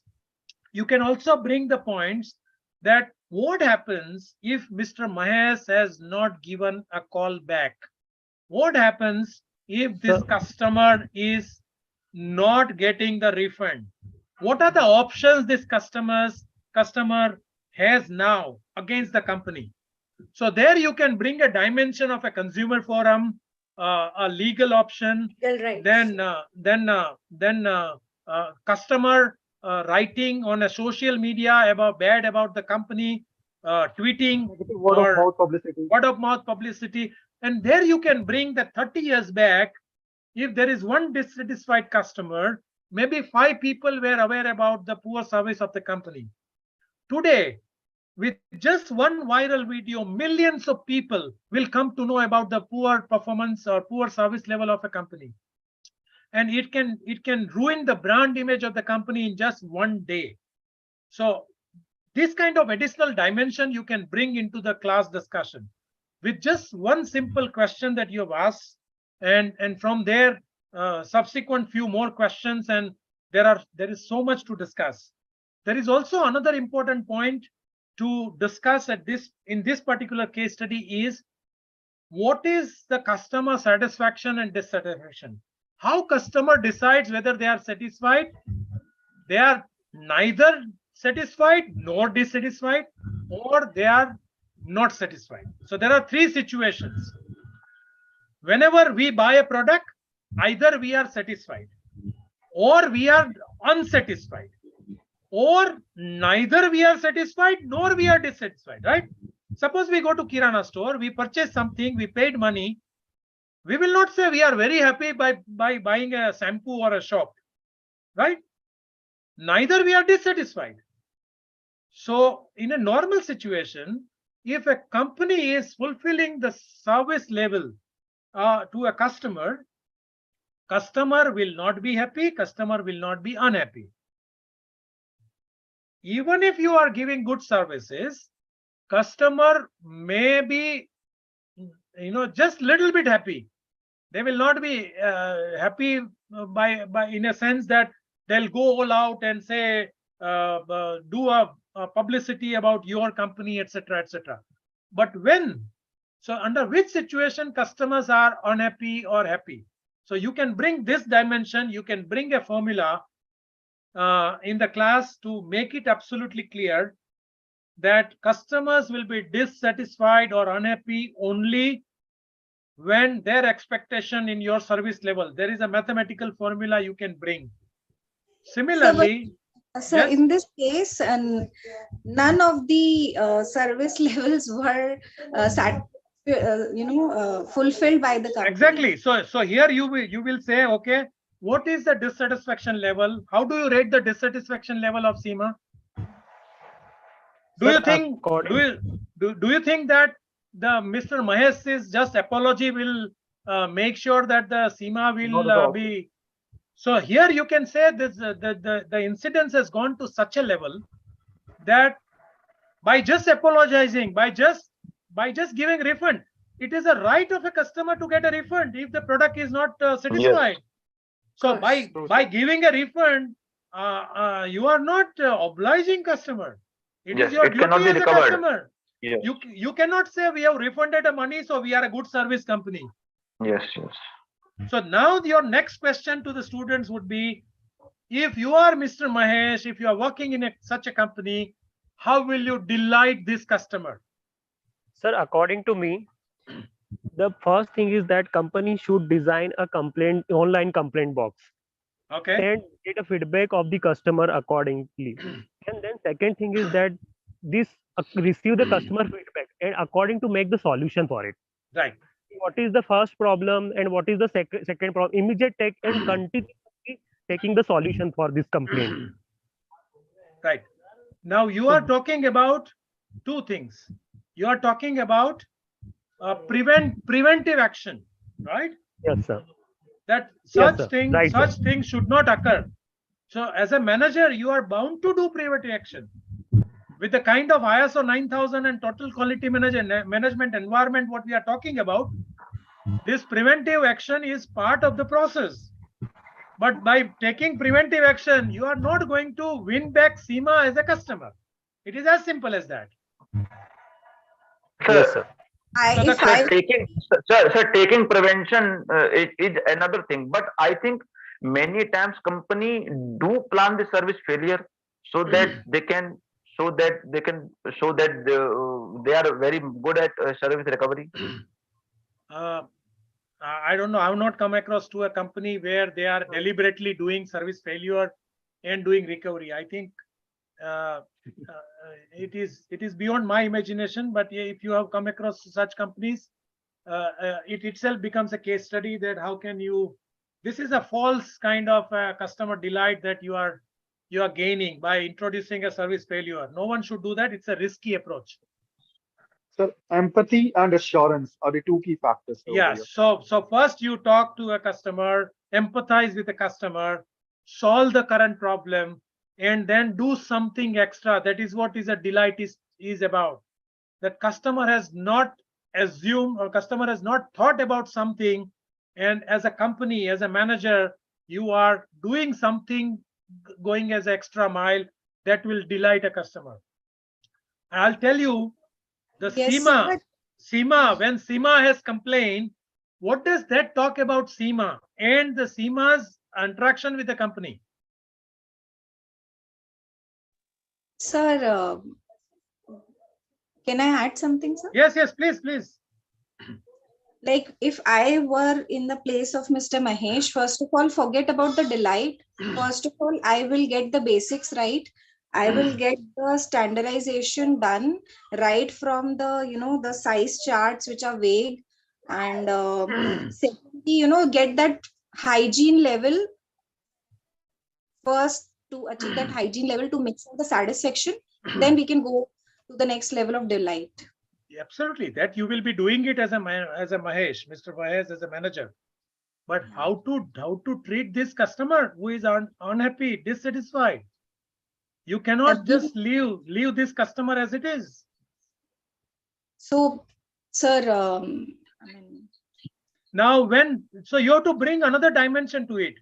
You have to ask any students, do you know when anybody complains about the company and their policies? I mean, you must have received several such service failures, but you don't complain to all the places, right? But you complain at few places. It happens. We can give a token of apologies, some special gift to the customer. It happens when customer is loyal to the company. Exactly. That means you have to thank customer. And you have to understand that SEMA is a loyal customer. Because first time buyer will not file complaint like that. Exactly. And the SEMA has a trust that if I complain to this company, somebody is there to take action. Yeah. You will only complain when you have assurance that yes, and you want to see this company coming out from this crisis. You want to see that the company improves. So it is good on the SEMA's part that she has complained. It is good. It indicates that the SEMA is a loyal customer. Now, this kind of discussion point you have to bring in the class so that students will be fully aware about customer loyalty, engagement with the customer, satisfaction, dissatisfaction, service recovery, delight issues, preventive action, corrective action. Now, these issues are not involved in the story. The story is simple about transaction. Story is about something has happened, good or bad, and it's just narrating incidents. But see how many points we have discussed, and see the engagement level of you all. Everybody has, tried to contribute. And we can go on discussing for another 1 hour about this case study, and still there is so much is left inside the case study. What do you think? True, sir. And many aspects are still to be discussed in the case. And link your case study with the topics which I mentioned and link it with your session plan. Also look at the Bloom taxonomy. Also look at whether you have given an opportunity to students for sharpening their skills or not. Also, you have brought a real life situation or not. So think about it. It's just a simple case study of e-commerce, but it has brought a service quality issue, customer relationship management issue. It has brought a process issue. It has brought an impact of poor service on the financial performance of the company's issue. You can add many more data into this case study if you want those topics also to be covered, those topics also to be discussed. And you can use this plot, but you can also add data, and you can reorient your case focus to either CRM, either service quality, either service marketing, either service operation. It depends on who you are as a faculty, and which is your chapter that you would like to map along with this case study. But the basic situation remains the same in this particular situation, that with this situation, you oriented or narrated your story from the CRM point of view. You narrated a story from the service marketing issues point of view. You can use this from a process mapping. Okay, let us map the entire process. What is the process flow chart from end to end? Customer accessing the website and the customer is paying the money to the company. You can draw a process flow chart. So even for operations management, this case study can be used. So you as a faculty member, you need to read a case. If you are adopting a ready-made case written by some other author, and try to think whether this case study is relevant to your class situation or not. The best is that you write your own case studies, which is very relevant to your class situation, because you know what you want to teach or what you want to cover. And in the entire process, when I, for at least 20-25 minutes, when I was facilitating the session, have I told you anything? No. Oh, you all have contributed. I just asked you a few questions, right? So this, Sir, customer reviews seems to be helpful. Absolutely, like, you can add exhibit, and you can bring some of the other. There are a lot of customer review websites. But in this case, she relied on the customer reviews, but that also later found to be not correct. Could be, but then would you like to take a chance, assuming that this customer review is incorrect, and not to change your processes, not to educate your people, employees, or your call center people? Exactly. Or So even if considering this is a false review, if I would be Mahesh, I will take it as even a false review as a right review, and say, okay, let us look at our process. Let us train our people how to handle the customer. So do we need more feedback collection tools, more effective tools? You can. So you can say, okay, you can also tell your team that, look, the one customer has complained and it has come to our notice, but there could be hundreds of customer complaints, or such feedback might be on Twitter, might be on Facebook. So why don't you apply your search engines, and why don't you apply your search and keywords, and find out whether any other customers have faced similar problems? So I guess that this can be an opportunity for company. Absolutely. But in spite of we are discussing the loopholes of the companies here or the complaint filed by the customer, but still it can be taken as an opportunity for the company to improve for the future. Do you know there are customer do you know there are many companies when you write a complaint on social media platform, there people are threatening customer, please remove this, otherwise we will sue you in the court, or we will do this, without verifying whether this is a genuine complaint or not. Now the companies have, or the managers have, such an arrogant attitude, and they are threatening customers. Can you imagine? So there are such situations. There are wrong reviews written by customer. All sorts of things are there. I mean, we are not here as a faculty member. We are not here to justify whether Seema is right or wrong, whether Mahesh is right or wrong, because it's not part of the case study. It's not part of your session plan. It's not part of your syllabus. It could be a conspiracy of the competitors also. Could be, yeah, absolutely. But any negative feedback from even from competitor, I think it's a good learning opportunity. It's a good improvement opportunity. Exactly. And when you analyze your data, and if you find that, okay, last 5 years we have never received a complaint, this is just the first complaint, this is isolated case, maybe you don't take immediate action, but you say, okay, next 6 months we'll observe and we will see if we have similar repetitive mistakes. At least your audit will happen. So at some point of time, we'll be able to satisfy Seema individually in isolation. But what about the wrong words which has been spread about the company in the social media? So now what happens when you have a service problem with a customer has spread a negative reviews.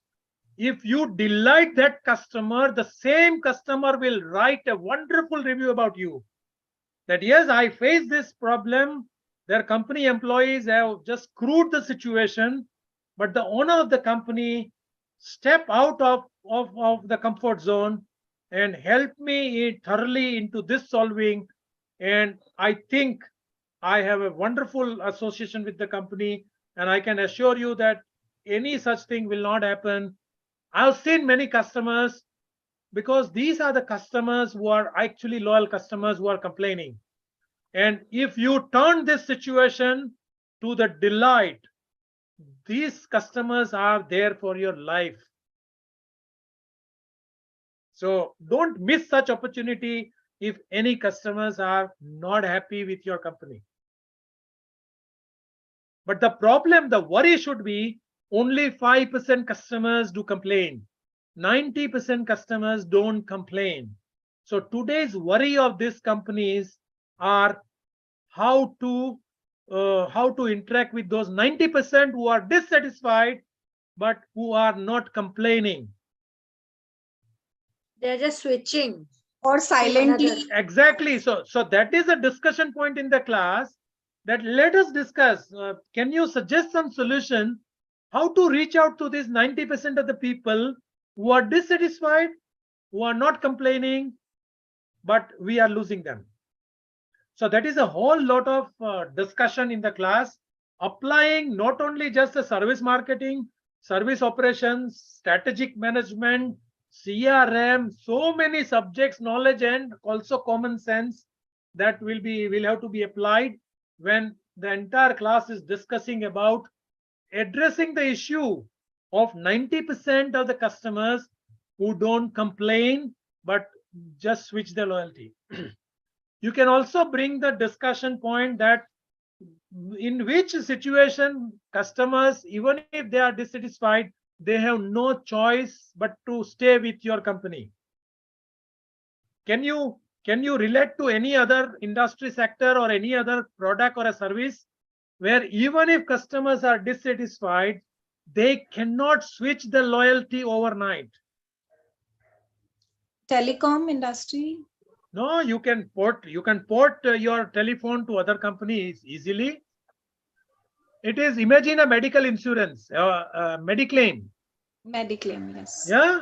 Nowadays, Mediclaim rules are such that you are a hostage situation. You cannot switch to other company at least for 1 year till your terms are ending. And when you are switching to other companies are really scrutinizing your application.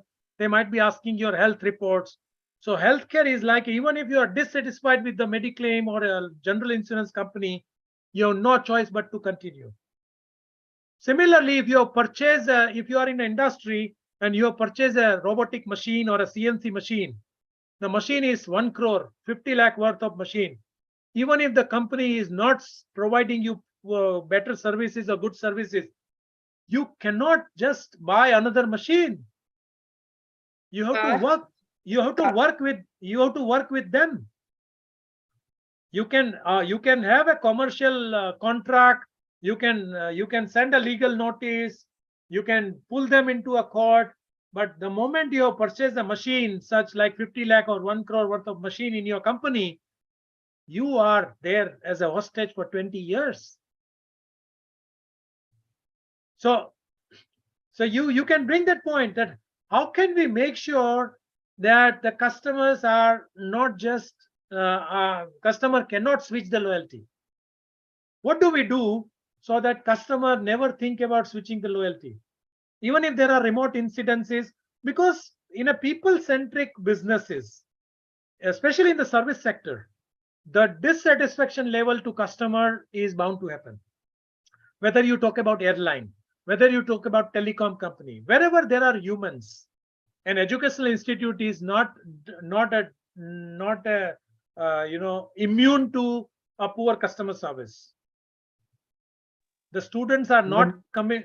Students are not coming into your class, attending your class, because there is a mandatory rule from university that you have to have a 75% attendance, and for that they are coming, is also a dissatisfaction which is not vocal, right? So somewhere, which is also an example of they cannot switch overnight. Yeah, so they are till they complete 2 years, they are not switching, but they are going to harm, because the new students are going to now going to social media and try to find out how this college is, what are the facilities, what kind of companies are coming. So even educational institute can never be so much of complicit nowadays, and they have to worry about. And also nowadays there are so many universities, and especially last 3 years we have seen the disruption in education sector due to Coursera and edX and those kind of platforms and hybrid. Now we are in a hybrid session, right? So this itself is a disruption. So educational institute also will have to worry at some point in time in future that how can we make sure that our customers are delighted. The problem with educational institute is that the students are your customers, but students are who are your customers? Do you think students are your customers? As educational institute, who are your customers? The corporates. The students are product. The corporates. Yeah. Students are, you can say students are, I mean, typical language, a product. Okay. But students are the product, but the students are also part of the process.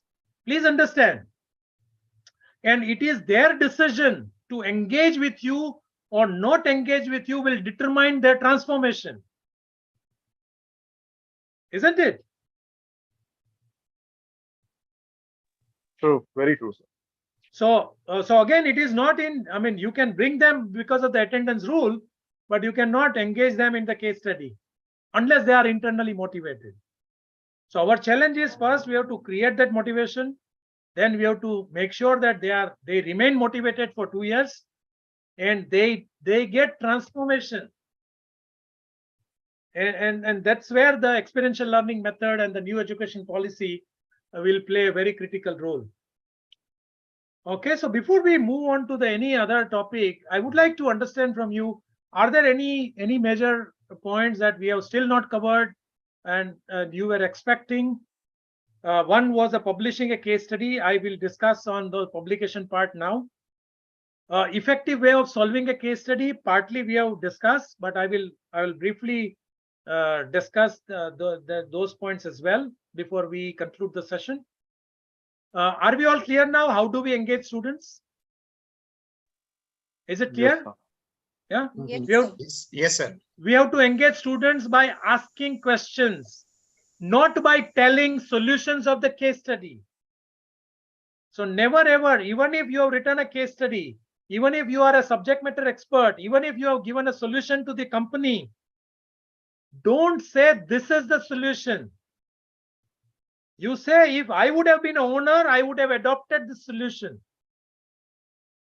But don't bias the class that, okay, this is the only way this problem has to be solved. Never ever do that. The purpose of case study is the class should end with more questions than the more answers. Because if there are more questions, students will still thinking when they are taking lunch that why this company has done this, why this protagonist has done this, what are the impact of this decision. The success of your case session will depend on whether the students in the canteen are discussing about your case study, not looking at the mobile phone and social media. So that is your success of your case class. Think about it. Occasionally visit the canteen and see that whether your case study is being discussed in the canteen. There is a question about long and short case study. There is nothing like long and short. At least as a faculty member, you remove from your mind. You just include the content which is right for that particular case study. If the case study, which is a strategic management case study, and to take a strategic decision about the future of the company, if you have to include 30 pages of data, you include 30 pages of data. You don't worry whether students will feel a long case study or a short case study. First of all, don't limit yourself when you're thinking about short or long. You have to make sure that whatever you want to discuss in the class, whatever you want to analyze, the relevant data is present in the case study. It may be 2 page, it may be 20 page, it may be 60 page. You don't worry about the length. If students might be finding it difficult of coming and reading 20 pages, circulate your case study 3 weeks or 4 weeks in advance and remind your students that, okay, next month we are going to discuss this case study. This case study has a relevant information of about 30 pages. Please do not leave reading of the case study to the last day of the session. Go and read every day a few pages, analyze this case, use the data, and come prepared in the class. Give them 3-4 warnings that please come prepared with your full analysis. And if any students are saying whether this is a long or a short, is all subjective, isn't it? If your learning style is reading style, even 200-page book you can finish in 2 days time. But if your learning style is by learning by doing, you will not be happy to read 2 pages. So don't worry about long or short.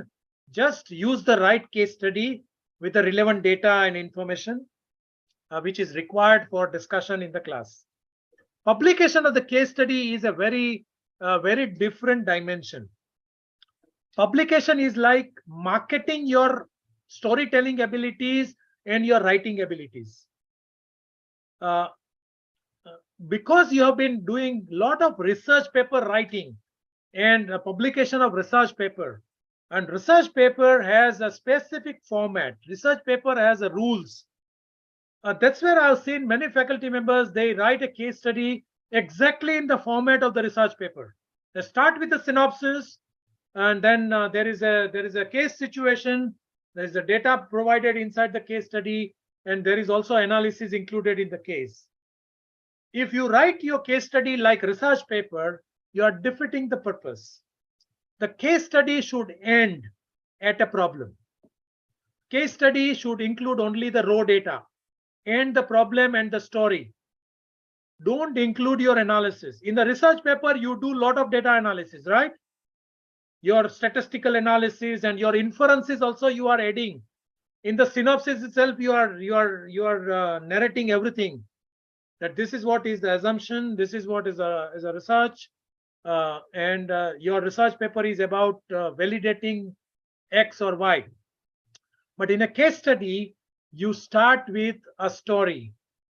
You introduce a company, you introduce a people, you introduce a situation, then you provide the history of the company, you add the sector, industry sector related information, You include the real issues that the company is facing, and that's where you end your case study.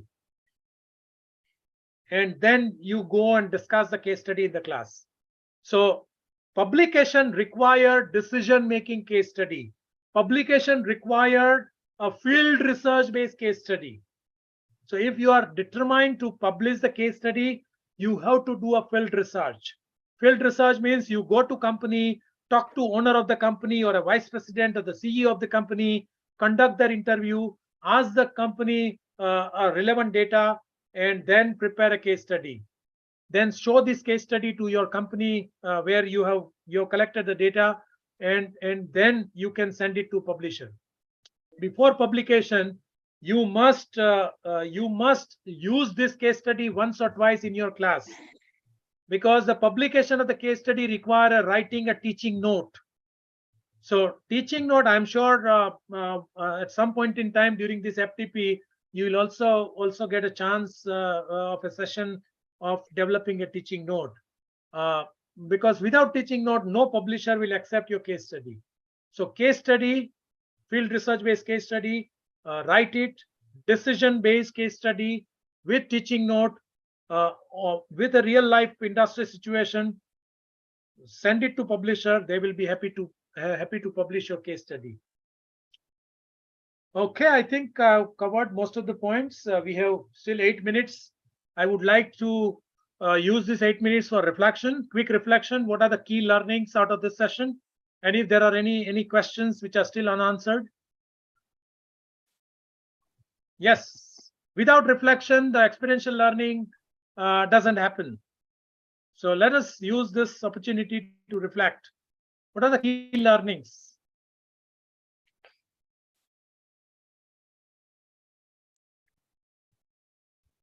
Sir, can I say one thing? Yes, please go ahead.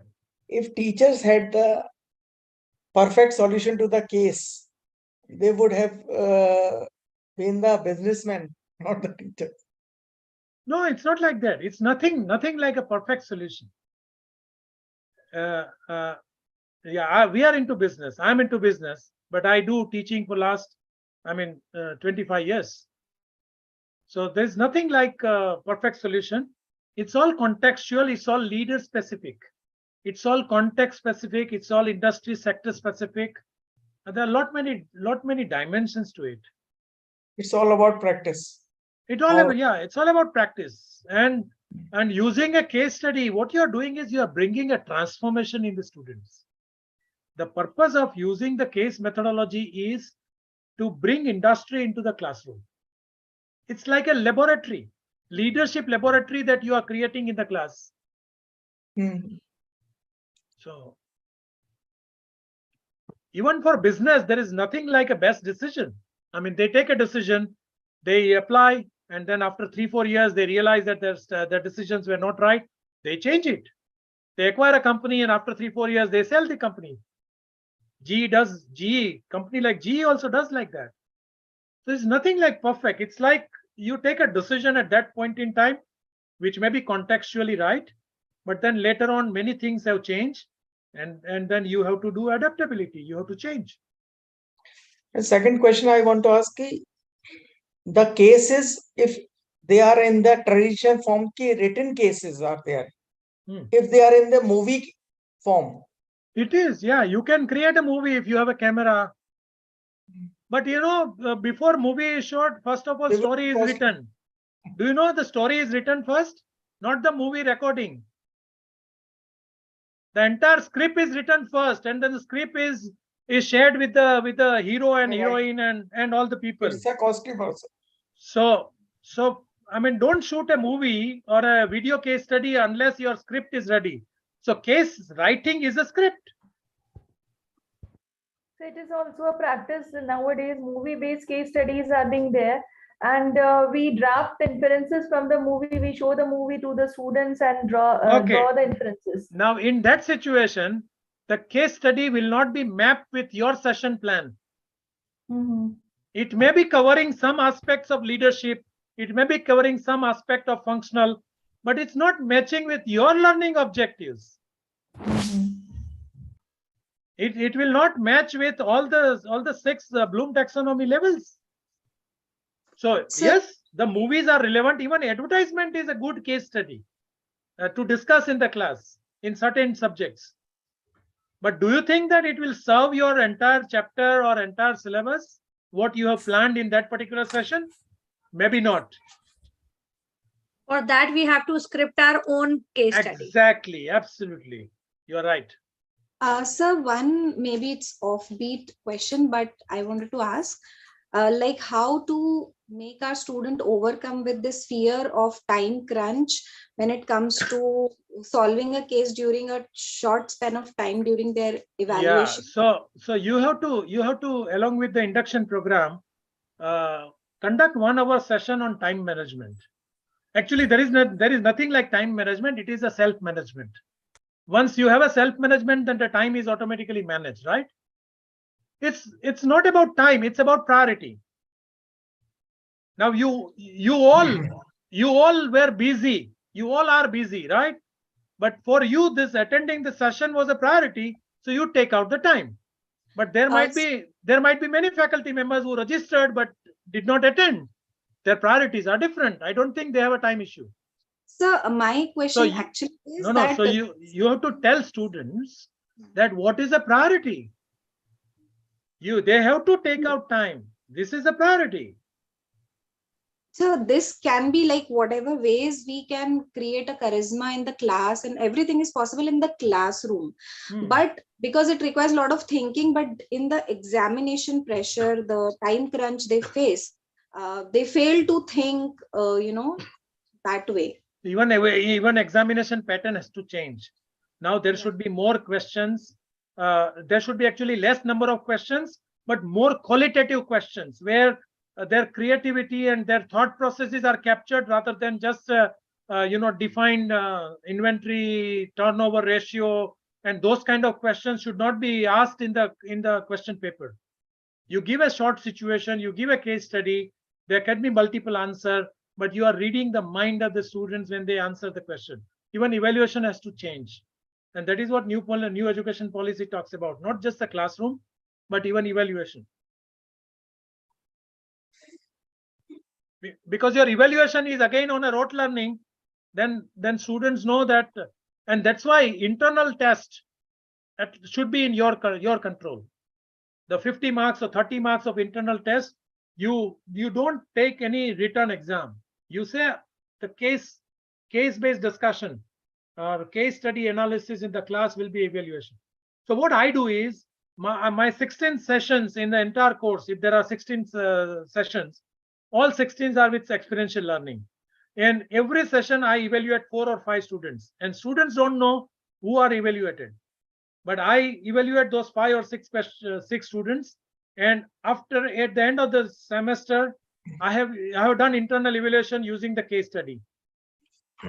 That is, the internal evaluation is in my control, and then external evaluation, yes, depending on university examination pattern. If any students has any doubt that okay, by going through case study, or even a faculty member has doubt that by using case study we are not getting time to complete syllabus, that is a myth we must overcome.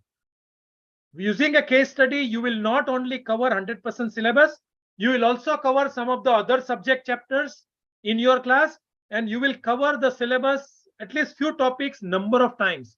Because case study does not come with a tag that I am a finance case study, I am a HR problem, I am a customer relationship problem. Case study may have a multiple points, multiple issues. It's like an onion. You peel one layer, there is another layer. You peel second layer, there is another layer. So if any faculty member has any doubt that okay, if I am using a case study, my university has mandated me that I have to complete a syllabus, I don't get a time, then I get a less ranking from students that the faculty is not covering a syllabus. This all starts with the first induction session where you explain the teaching methodology, which way this entire session will happen, why you are thinking this way. So it requires a university, your directors, university vice chancellors focus, your university's syllabus, students, community, the recruiters, faculty members, everyone, the entire ecosystem has to be on board if you really truly want to adopt a case method and want to achieve a success. Out of the entire institute, if one faculty member say, I will adopt the case method, I think there could be a chance of failure of that faculty. Faculty will be frustrated, student will be frustrated, and the outcome will not be happy. Because they share this, that this mind stop working under that pressure, extreme pressure of, yeah, you know. yeah. True, I understand. So it's again, case method is not just a panacea of everything. We need to mix and match method depending on the subject. If you are teaching a subject like operation research, I mean, yes, sometimes you have to bring theory session also, and then you can introduce a case method. So depending on subject, depending on context, depending on your environment, depending on readiness of students, faculty, director, institute, ecosystem, I mean, you can decide. I mean, 30% case study, 60% case study. There is no one formula for that. But our competition is with global companies. Our competition is with Harvard and IIM and those kind of institutes. Whether we like it or not, yes, that is what is the reality, because we are living in a global world. So if we are not competing with them, then we are competing with whom? And then the employability issue will remain. In 1996, FICCI and ASSOCHAM has done a survey about employability gap. 2017, they did the same survey. And if you read both the reports which are available on internet, the findings are the same. The recommendations are the same. That means as an educational sector, as a country, we have really not implemented the change which was suggested in 1996. So the same thing will happen with the new education policy. Today we are in 2023. If we have a similar interaction in 2033, maybe we are discussing the same thing, how to adopt the case method. And that would be a disaster for our country. I'm telling you. Because I'm on both sides. I'm in the academics, I'm in the industry, and we are heading for a disaster. So, sir's case study method can be taken and can be considered as a very small contribution to raise the employability. It is a major contributor. We are talking about a case study as PG level. You check with your somebody who is in London or Canada, your relatives. Their children in school in a first standard. In my friend's daughter is studying in Canada. In a first standard, every week she has to attend a session called leadership. So when she comes at home, she actually lead the entire house. She tell parents, okay, do this, do that, because I have been taught in my leadership class. First standard girl is doing leadership in the house, in the society. So what we are talking about? We are talking about adopting a case method in a PG level, and we still say whether we should have 20% case study in leadership or HR subject, 40%. Come on, world has moved to a standard 1 experiential learning. UK, 5th standard onwards is all experiential learning. So I'm not here to say whether that is right or that is right. This is right. I mean, you all are highly experienced and knowledgeable faculty members. What I'm saying is world has moved to a different level. And whatever best is there in every method, let us adopt it. If you find something is better than the case study, adopt it. If it is helping to sharpen the knowledge, skills, attitude, spontaneous behavior, adopt it. If you can shoot a video film for a case study, do it. If you have a money, resources, time, do it. But don't continue with the theory-based classes. It's enough.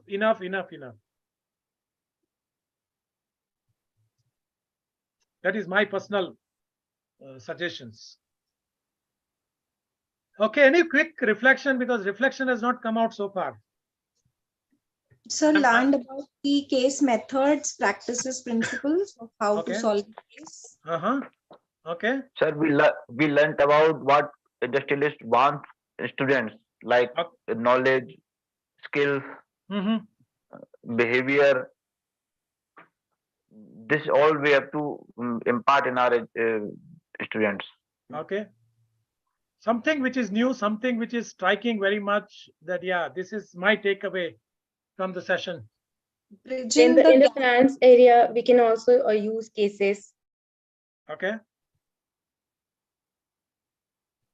Yes. Few more reflections and then. Sir, major interesting part is that after delighting the that particular customer, your paradigm shift towards to find out the other 90% customer who are not complaining. Yes, that is a major learning. Because your book your book chapter has theory about this. If you look at your book, reference book, these are all the theory topics are there. Now, how can you bring those topics into a discussion in the class? Through this indirect way. Right, sir. Because all theoretical are working on that particular customer-centric approach. That only that customer we have to delight, but other customer who are not complaining, who are slipping sales for our image of our brand image. So that is a good thing. Okay, thank you. And sir, case study can also serve us by by helping us in establishing backward and forward linkages between the subjects and between the different domains.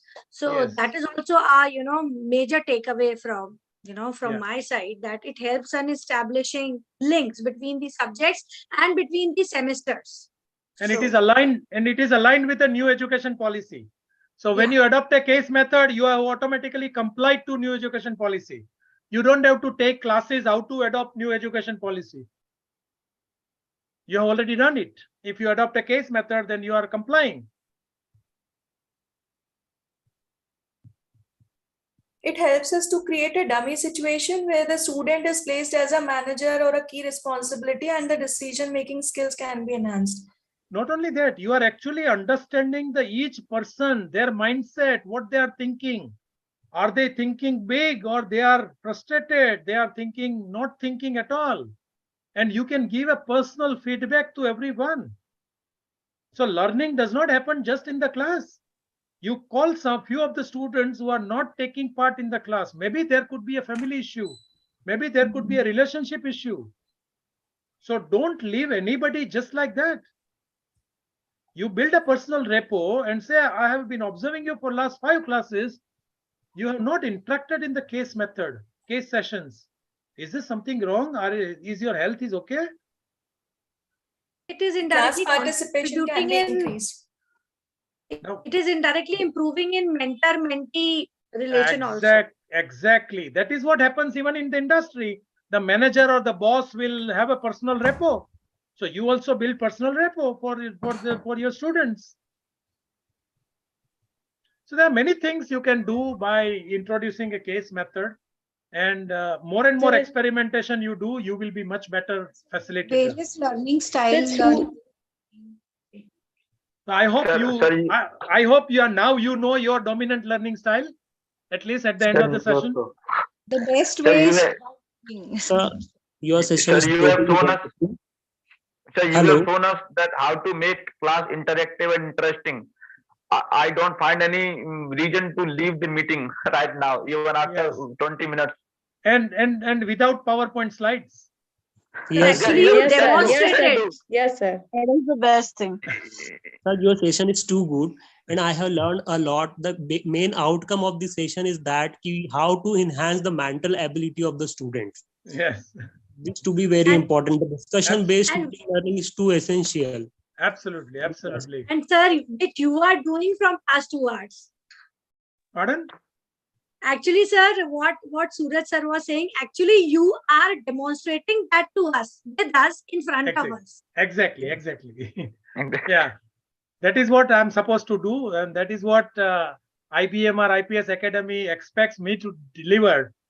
Otherwise, after session, they will say, oh, your session was boring and no one liked it and our FDP objectives are not achieved. So I have to be extremely cautious and prepared because you have a very high expectations. So you have exceeded the expectations. Thank you. I think the credit goes to you because you participated. Otherwise, we could not have achieved anything. So thank you very much. I enjoyed this session. And I hope you all have enjoyed, and there are some takeaways for everyone. Thank you very much. Thank you very much.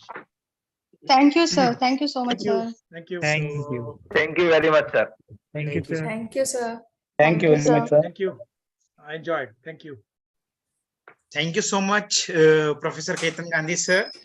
The way you have conducted this particular session, and we must appreciate, without the PowerPoint presentation, our total focus were on to you only, and we were writing all the points and the takeaway from this particular session. So n number of things we have learned from this particular session, like what are the various adult learning process and the various learning style which we can inculcate among the students, and the Bloom taxonomy for comparing the theory method with the case method. So earlier we were just using that Bloom's taxonomy while preparing for examination question paper, but right now we are having a different perspective to use the case method after the alignment with the Bloom's taxonomy.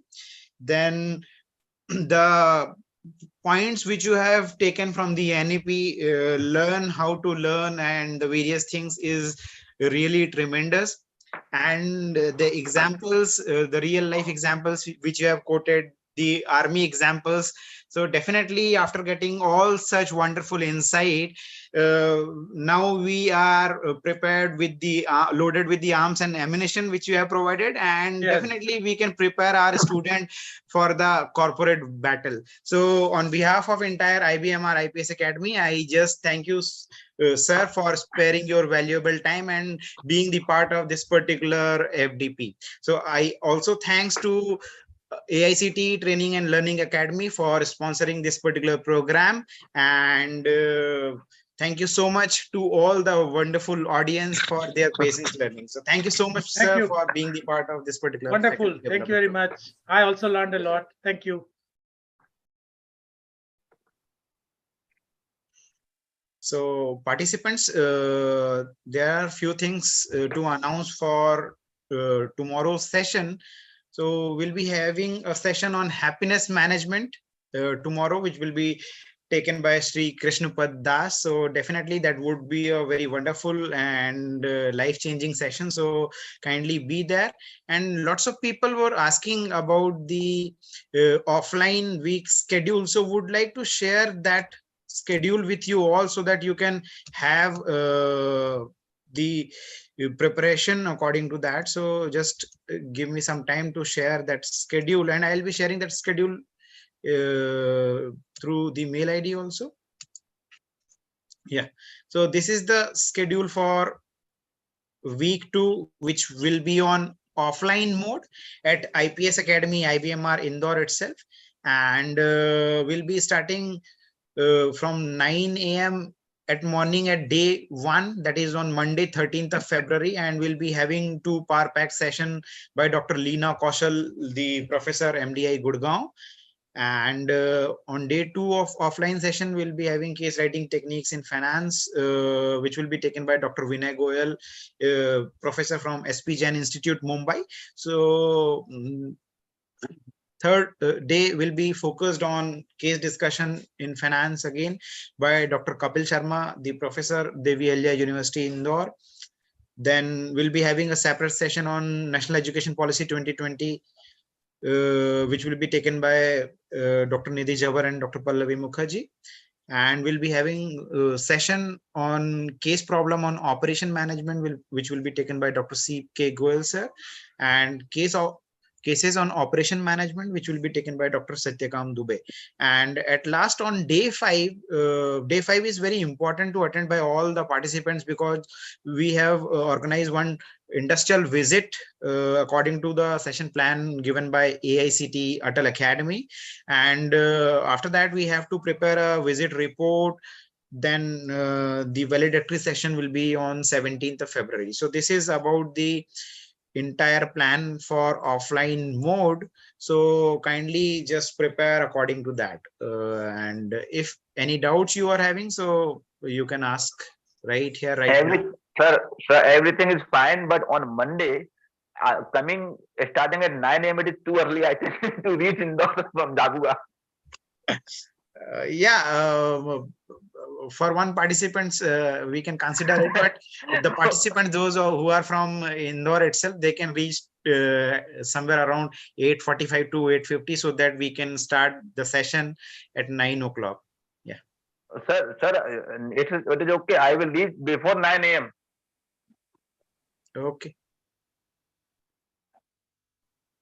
Yeah. Any other question? Okay, so thank you so much to all the participants of this particular faculty development program. So thank you so much for attending this program.